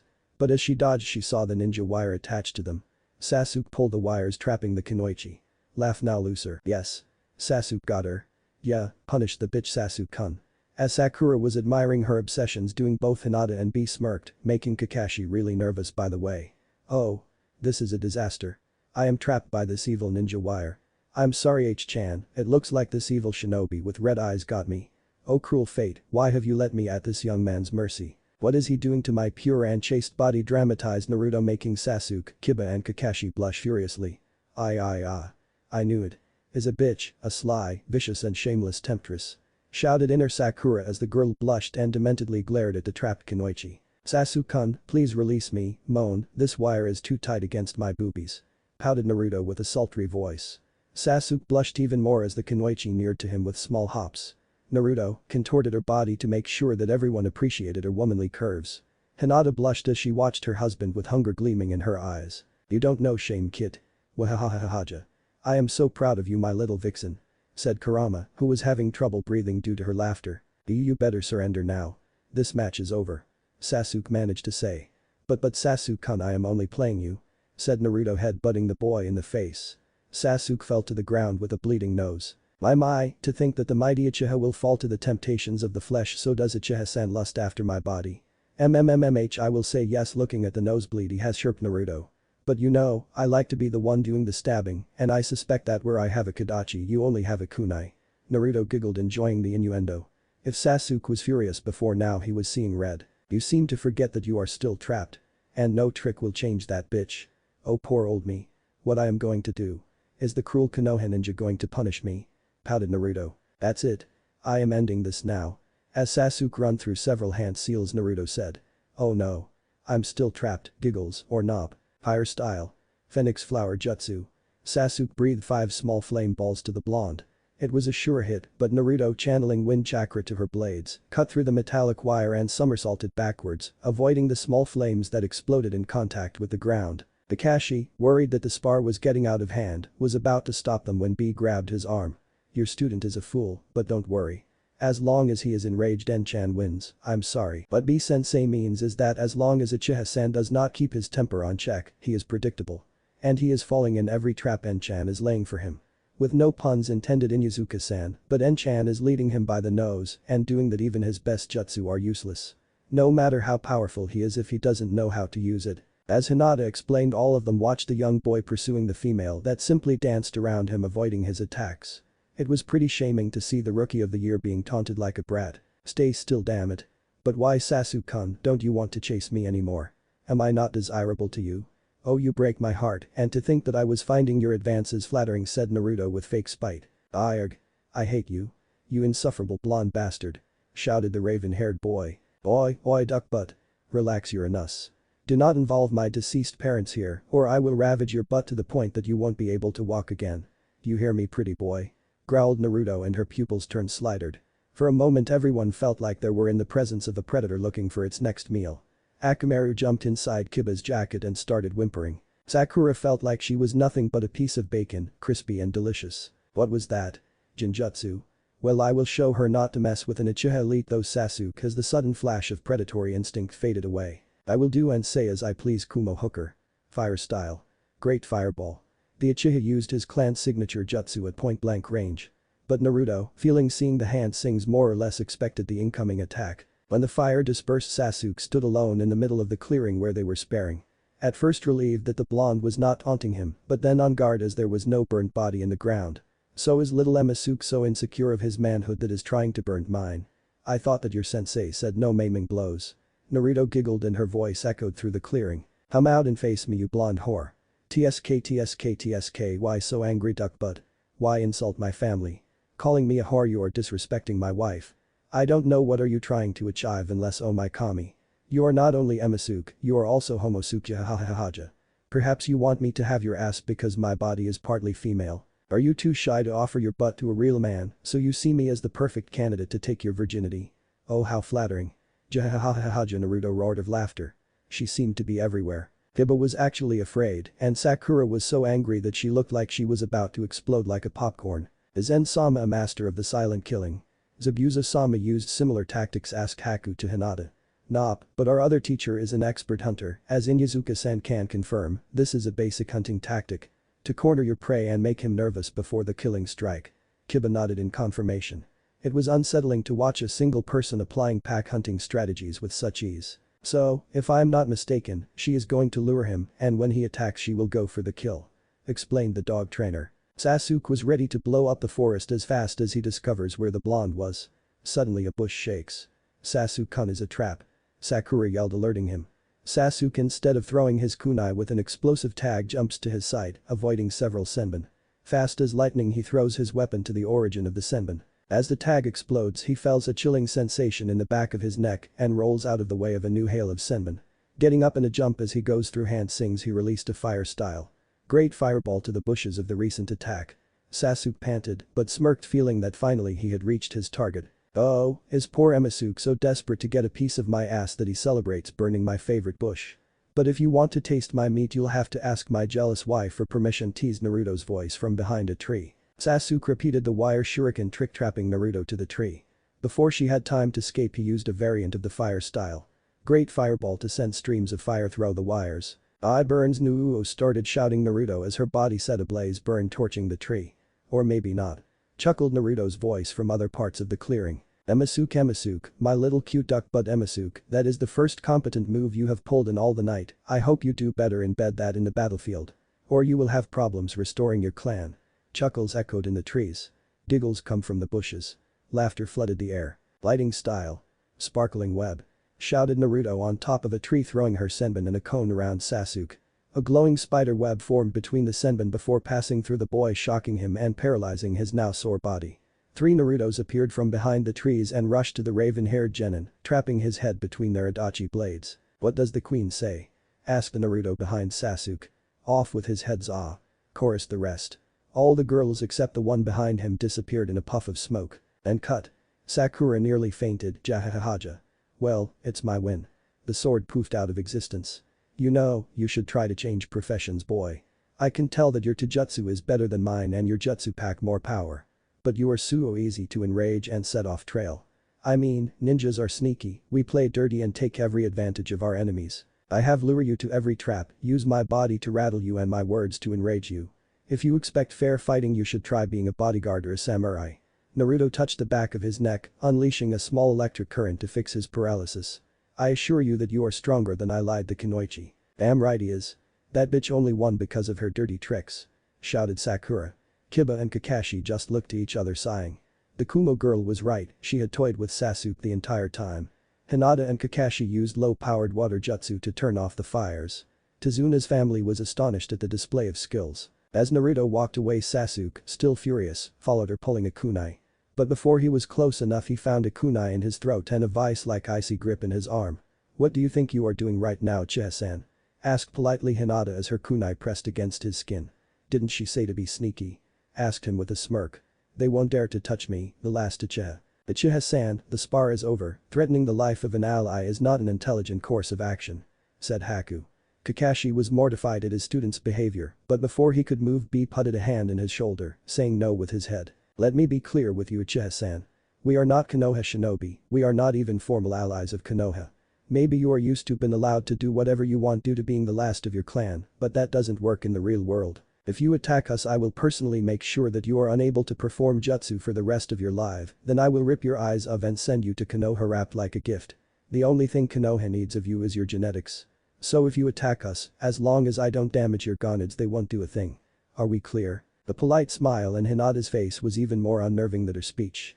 Uchiha-san. Are we clear? Sasuke grunted and nodded in shame. How you dare to say that to Sasuke-kun? You dirty, lesbian wohimp. Naruto shooted down Sakura by putting her hand in her mouth, griping her face. Do not insult my H-chan pinky. If it is okay for your adored duck butt to try to attack me out of the spar, then I can do whatever I want with you also. Said the blonde, and the slighted pupils of her eyes narrowed, terrifying Sakura. Mama, we should relax now, I am sure that this is just a misunderstanding. And Sasuke just acted on the rage he piled up during the spar. After all, Enchan said some ugly things as well. I think that we should call it for the night and go to bed. Said Kakashi, playing the pacemaker. The next days went fast as the Kumo team raided Gato's properties, and after taking the amount of the mission fee, they started distributing the resources to the people in Wave. With the Konoha team and all the villagers helping, the bridge was finished in no time. Tsunami was elected leader of Wave and was given Gato's mansion to live in. But she refused and transformed it into an inn for the travelers. Before we leave, Kakashi-sen, I want to speak with you in private. The silver-haired Jonin followed B. B pulled out a scroll and gave it to Kakashi. I'm sure that Enchan has already told you this, but my brother, the Raikage, wants an alliance between our villages.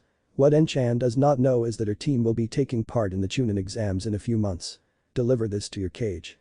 Here there are the basics of an alliance treaty and the basics of what happened to Enchan and H-chan. Be careful of who learns about its contents.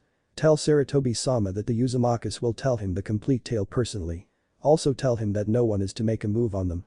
Because there is a certain someone that really appreciates them and will not hesitate to finish what was started the day Naruto was born if she feels that her kid and her mate are in danger. Kakashi nodded, understanding what the threat was about. The next day, both teams departed to their respective villages, leaving behind Wave Country and the Great Bridge of Hope. Hokage office. Team 7 just finished their report to the Hokage.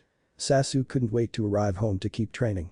That unnerving blonde Kunoichi was going to learn what being a true elite means. Sakura tried to follow Sasuke to invite him to lunch, but he was so concentrated in his own thoughts that he couldn't hear her. Kiba and Akamaru were just not in the mood, so just went home. He needed to talk with her mom, probably the most frightening Kunoichi in the Land of Fire. Okage-sama, if I may. There are some private issues that I need to speak with you about. Sarutobi nodded and Kakashi signaled to the Ambu in the room. The Hokage dismissed them and they left without a word. What troubles you, Kakashi-san? This old man hasn't seen you so nervous since that day, said the leader of the hidden village, preoccupied about one of his best men. Okage-san, my team is not working properly. I can't write it down because the council keeps pampering Sasuke, but he is delusional. He thinks that he is superior than his teammates. Sakura is useless, she has great potential, but is nothing more than a screeching fangirl. And Kiba is the ideal shinobi army to train. Loyal, strong and hard-working. But something happened in the mission when they were facing Zabuza's partner, and now he has stopped trying to glue the team together. My team is not workable, I need to disband and relocate. I want to keep Kiba, I want to pass to him my summoning contract, but he can't work with Sasuke, not anymore. Sakura needs to grow far from the origin of her obsession. But I know the council will keep pushing me to Sasuke. That is troublesome indeed. I can try to rearrange the team, but not until the Chunin exams. Do you think that they are ready? Yes. No, not all of them. Kiba and Sasuke are powerful enough to push Sakura off the exam to the last part.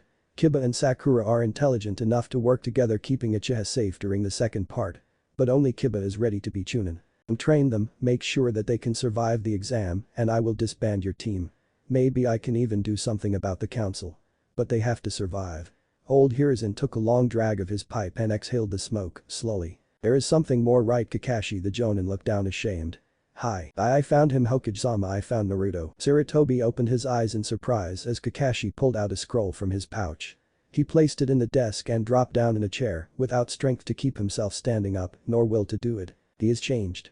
He told me what happened to her, him. Arg, I don't know. It's so confusing. Kakashi sighed. He told me that he died, more or less. That the Kyuubi kept him alive that day. And fixing him he was changed. Now as a girl, well, according to her, a hermaphrodite. She told me that the demon believed that she is its kit. And is a Kumo Kunoichi. Kakashi dropped to his knees crying. I couldn't bring her back. I just could not. She was there in front of me, she told me that she doesn't hate Konoha, but that she is now a Kumo ninja. That in Kumo she has a family. That she can forgive us but not forget. The man broke in front of his leader. When Kakashi recomposed himself, he told the Hokage about Kumo's plan to form an alliance and that the scroll was about that and about Naruto. In Yuzuka clan compound. When Kiba Inuzuka arrived to his home, he was not his cheerful persona. Every ninkin of his family perceived that the young ninja was troubled, deep and hard. He entered in the house he shared with her mother and sister and looked for the clan leader. As soon as Kuromaru, his mother's partner, saw him, the powerful ninja wolf told him that his mother was on a meeting, but to wait for her as she was supposed to arrive in any moment. Hello. How is my youngest pup doing? How was your first C rank? Roared Tsume entering her house. As soon as she found Kiba, she knew that something was wrong, really wrong. Mother, ishhh, my pup, mom is here. Said the clan head, warping son a dog in a tight hug. Tell me what happened, don't be afraid to cry. Only those who are no man enough to admit their tears brag about not crying. Mom, I can't stay in my current team, I can't no longer trust them. Uchiha betrayed me, mom. He tried to use me as a human shield. If not for Akamaru and the fact that our enemy was only trying to render us unconscious, I would be death. Betrayed. Kiba cried out all his frustration, mistrust and anger. Tsume faked to be calm for his son's sake. But she was angry. And when Tsume Inuzuka gets angry, not upset nor annoyed, angry, everyone knows that the shit is about to hit the fan. Hokage office. Hiruzen Sarutobi was deep in thought. Naruto was found, but now he was loyal to another village. At least it was not a Wagakure. Sighing in resignation, he opened the scroll. Did the Hokage of Konohagakure no Sado? Raikage of Kumogakure no Sado, write to you for several reasons that I find of our common interest. Actually, we are probably the strongest ninja nations, and for the sake of peace and prosperity, as well as for the sake of two people that both our villages hold dear, I want to form an alliance between our two villages. As a sign of good faith, I will send a team or two to the upcoming Chunin exams in Konoha, including the two ninja that I have grown to hold dear. First of all, I am not my father. I do not find acceptable to kidnap foreign children to strengthen a village's might. That said, I did not abduct nor Naruto Uzumaki nor Hinata Hyuga Uzumaki. I provided shelter to them and it was them who choose to join Kumo. But that is something that they will explain to you personally. As they requested me to do, I will only say that both of them were betrayed by their fellow villagers. Under the care of my brother, the Hachibi Jinchuriki, both had grown into splendid ninja and Naruto has reached the status of perfect Jinchuriki. Thanks to that we have learned about the true reason of the Kyuubi attack 16 years ago. Someone extracted the nine tails from Naruto's mother and forced the beast to attack Konoha. Biju considers Naruto its own child because it was in good terms with his mother and can't have its own children. To protect Kumogakure's Jinchuriki and Konoha from the man that caused the incident, I sent you my wish to form an alliance. P.S. Biju knows about Naruto's heritage. I know that they have spoken about his mother, about his father I don't know. I will allow them to be sent to Konoha if we ally ourselves, due to my respect for his father. But as long as they want to be Kumo Shinobi they will remain. Hinata had a document signed by the elders of her very own clan, releasing her from the clan to the person she was to marry. Actually she is legally married to Naruto, even if they have not have a wedding celebration yet. But she will give you the details. Also, to avoid surprises, Naruto is now hermaphrodite and his body is mostly female. He or she will give you the details. As they wish that you don't talk about this with anyone so they can deliver the news to her family, for example. Yours truly. Hokage. The Sandaime read and reread the scroll. This Chunin exam were going to be a real pain in the ass. Bah, I am too old for this. I need to retire again, but who can be the next Hokage? Naruto, be well please. Kumogakure, Hokage office. I am glad that you are all fine. So, you meet the infamous copy ninja Kakashi. Yes, Hokage old man. He was one of the few ninja that actually kept me safe when I was in Konoha. Said Naruto. I made a gesture to B and he nodded in answer. And who is this? Said the bulky man pointing to the pretty boy. I am Haku Mamachi Hokage-sama. I was Zabuza-sama's Seivan son. He father asked N-sama to take care of me. I wish to serve him as I serve Zabuza-sama. Said Haku bowing deep.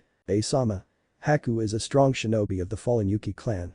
I have attached a detailed resume of his story and known skills to B-sensei's report. I find him trustworthy and he poses the ice release bloodline. Well, if H-chan considers you trustworthy then I have no doubts. Tell me Mamachi-san, what do you want of Kumo? Do you want to be a shinobi? Rebuild your clan? Be a civilian? Hokage-sama, I just wish to serve the Uzumaki clan. And what about your bloodline? Would you agree to produce more ice users? I can ask some females to help you breed your bloodline. I do not wish to restart my clan, in fact I have never been part of the clan. My mother was an exiled. I don't have clan secret nor jutsu except my original ones. I don't mind sharing my bloodline, but I don't want to form a family. If you can assure me that the females are willing I don't mind donating my seed. But I won't be a father to any of those ice users. Although I'm willing to teach them my jutsu. Haku was visibly uncomfortable with the topic. That is acceptable. I assure you that I won't force anyone to do this. You have my word. Said A nodding in agreement. Hokage old man, check this out. Look at my new blade. Zabuza-san gave it to me, nearly shouted and exited Naruto unsealing the Kubikirabacho. Neat right? Look at this blade. It's so cool. And it repairs and sharpens itself. Naruto got stars instead of eyes at this point. Haku-san, I give you my key to our apartment. I have a spare one at home so don't worry. Haku nodded, taking the key Hinata was offering. He raised his hand to get their attention. In 2 months Konoha will held the Chunin exams. I want your team in and with Haku you are 3 as requested. He raised his hand again to stop Naruto from interrupting him.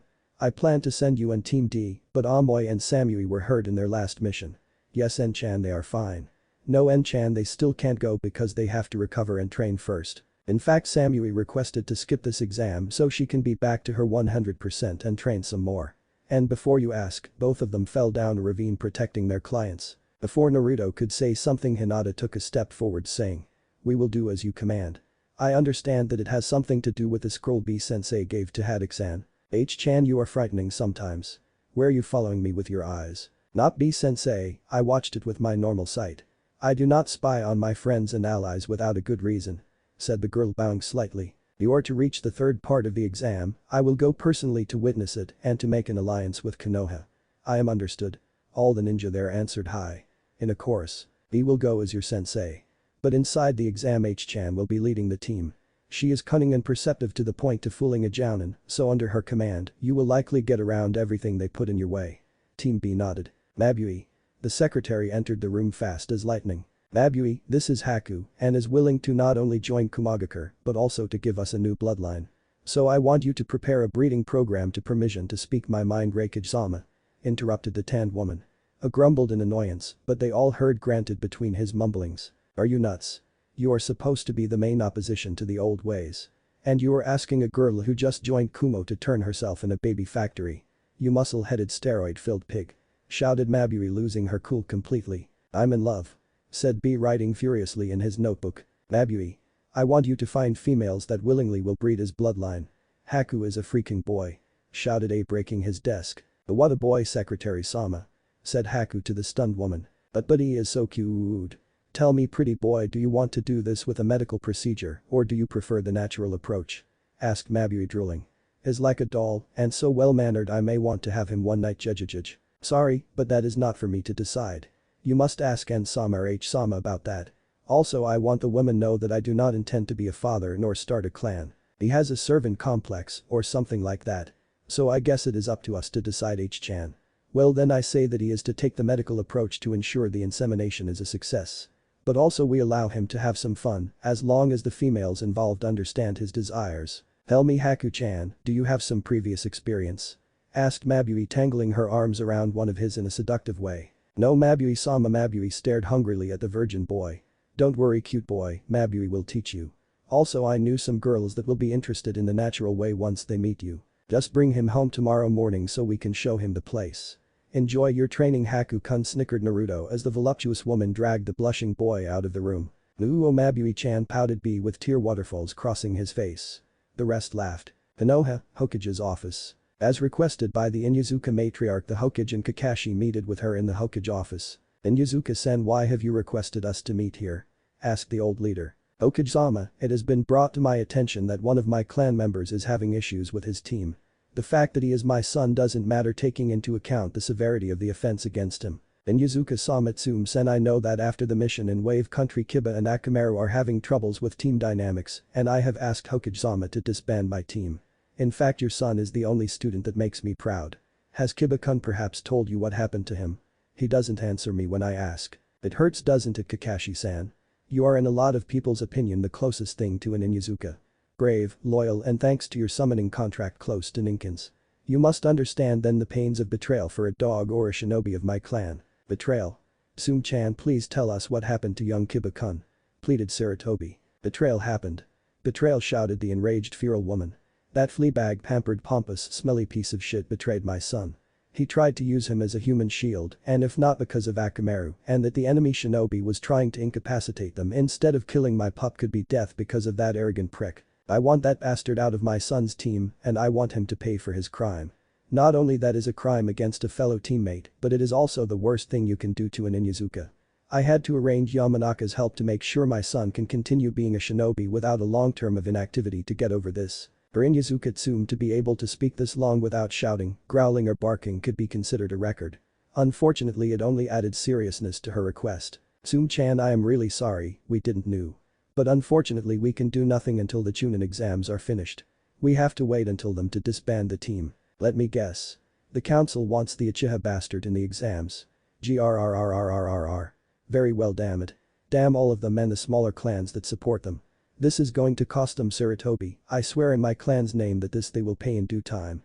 Tsume couldn't help it, she clawed the desk leaving marks on it. Tsume-san, I promise you that I will do my best to ensure that your son is ready for the exams, also I will have him signing my dog summon contract. I hope that having more partners will help him recover. But that is actually very generous of you, Kakashi. You know that it's been years that my clan is after a canine summoning contract. Tsume relaxed a bit. Also sorry for lashing at you indirectly. I know that you like the Uchiha situation as much as I do. No, I really deserve it. I am their sensei and team leader, so it is my responsibility and, by proxy, my fault if only Sasuke was more like Obito. Heck, even his sycophant of a brother was better teammate than him. Damn the civilian council and their allies. Tsume motioned as if she was toasting and said. Damn the civilian council. Cheers. Said the Hokage, surprising the other two. Before I go, one more thing. If my son dies in the exams before the third part and the bastard survives, I will personally claw out his eyes, give them to Kuromeru as a snack and cut out what makes him a boy so the medical guard can have his genetics. I am clear. Growled Tsume, slamming the door behind her. If only Kiba-kun had told me earlier, lamented his sensei. Kakashi, I know that being a sensei is hard. You are not the first one with difficult students. But please, endure a couple of months more. All goes well, we will somehow recover. Contact with Hiruzen approached to his ear and whispered. Naruto Uzumaki and Hinata Hyuga Uzumaki. The pervert in both men forced them to giggle shamelessly. For the next month's life was good for Team B. Naruto and Hinata continued pushing themselves, and Haku was included in the team dynamics. Also, not being on the run, he had more time to train, reaching new power levels and developing new jutsu.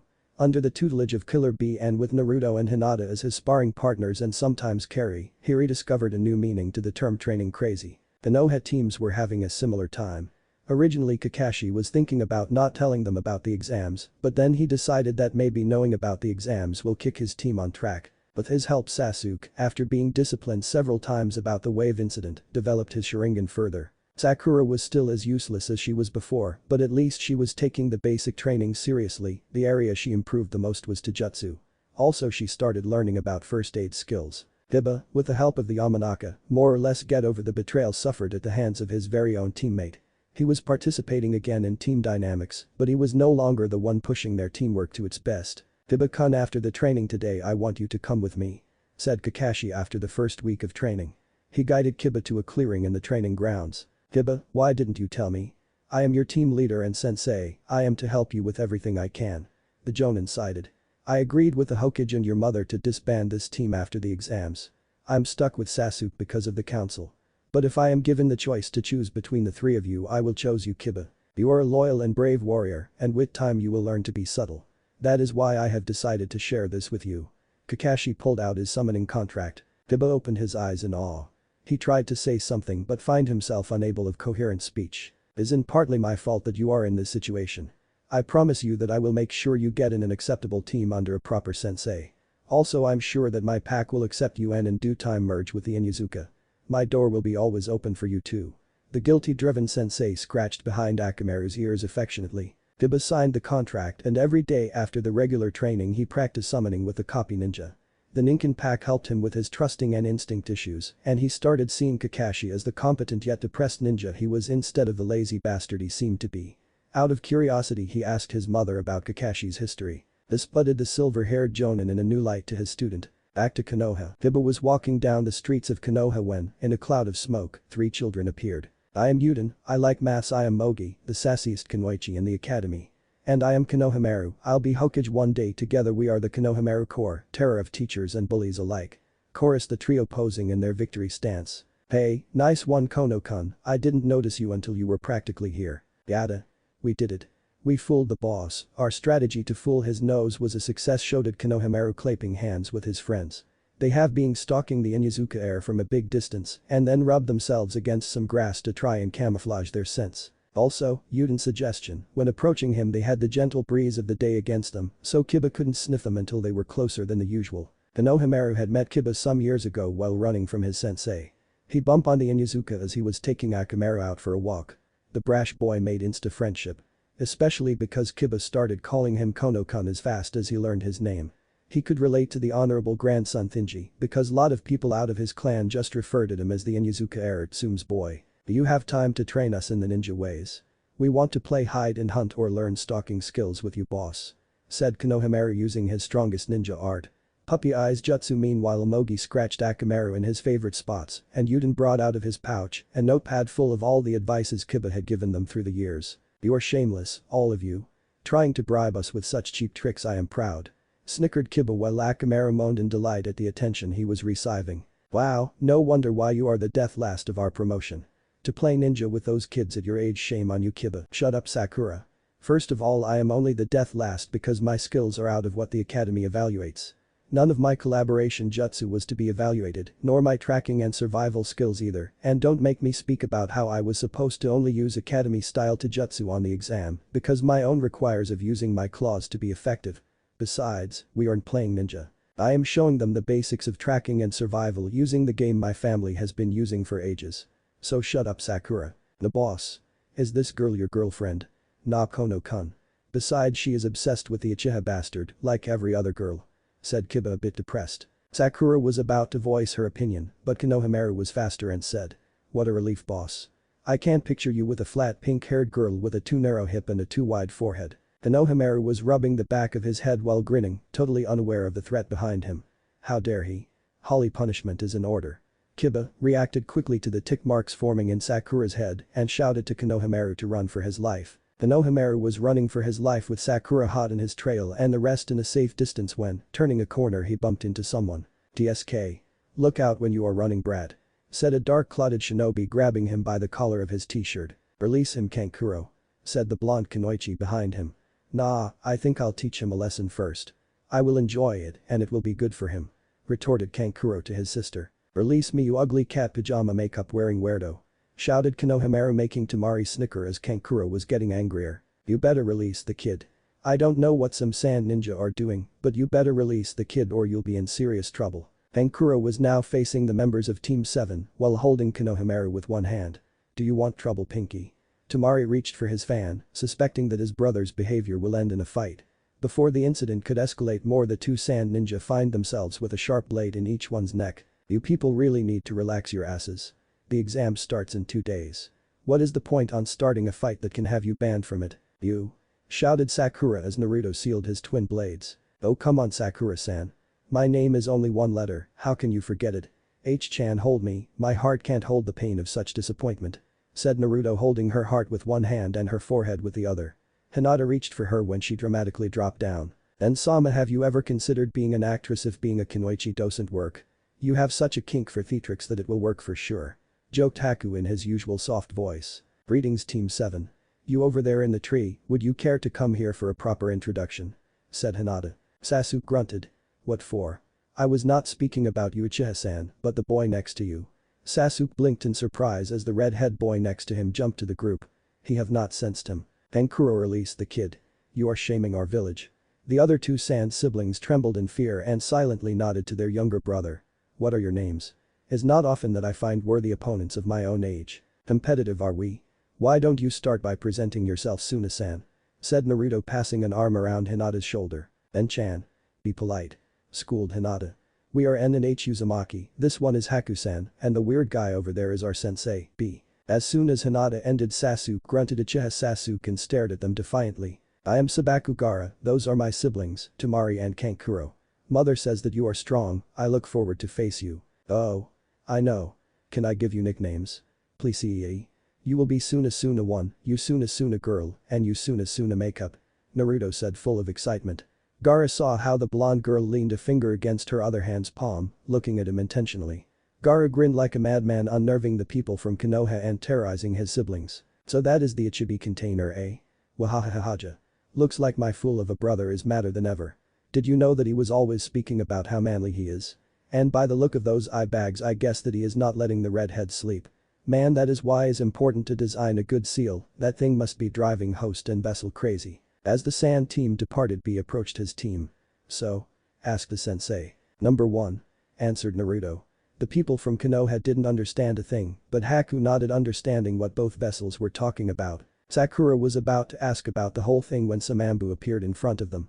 "Kumo shinobi, please come with us, the Hokage has requested your presence. You also, honorable grandson." Konohamaru just rolled his eyes and mumbled, "Fine." Hokage office. Hiruzen Sarutobi was looking through the window when the Ambu squad arrived, escorting the Kumo visitors and his grandchild. The old Hokage dismissed those Ambu and the ones inside the room before sealing the place to have complete privacy. "Welcome back, Naruto, it warms this old man's heart to see you. I must say that you look good with your new appearance.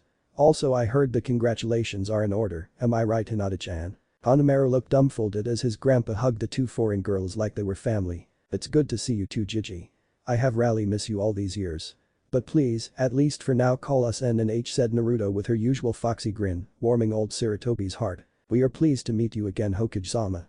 Let me introduce you to Haku Mamachi and our sensei B, the Raikage's brother. Don't need to be so formal with me, H-chan. Please call me Gigi as well. It warms my heart to see the seeds of the Uzumaki clan in front of me. I would love to hear your story, but I am afraid I don't have the time right now. Tons of work to do. B-san, I want to thank you for taking care of them. Would you accept the place I have prepared for you to stay instead of a hotel? I'll be honored to have you in a guest house in the Sarutobi clan compound. It will be our pleasure, Hokage-sama." "Thank you," answered B. "Konohamaru-kun, I have a mission for you. If you want to be Hokage someday, you have to learn to keep secrets. Are you ready for this?" "Yes, Grandpa," shouted an excited Konohamaru. "Konohamaru. This are not ordinary foreign shinobi, they are envoys of the Raikage to form an alliance between our villages. I know that you have heard a lot of bad stuff about Kumo, but all of that changed with their actual Raikage.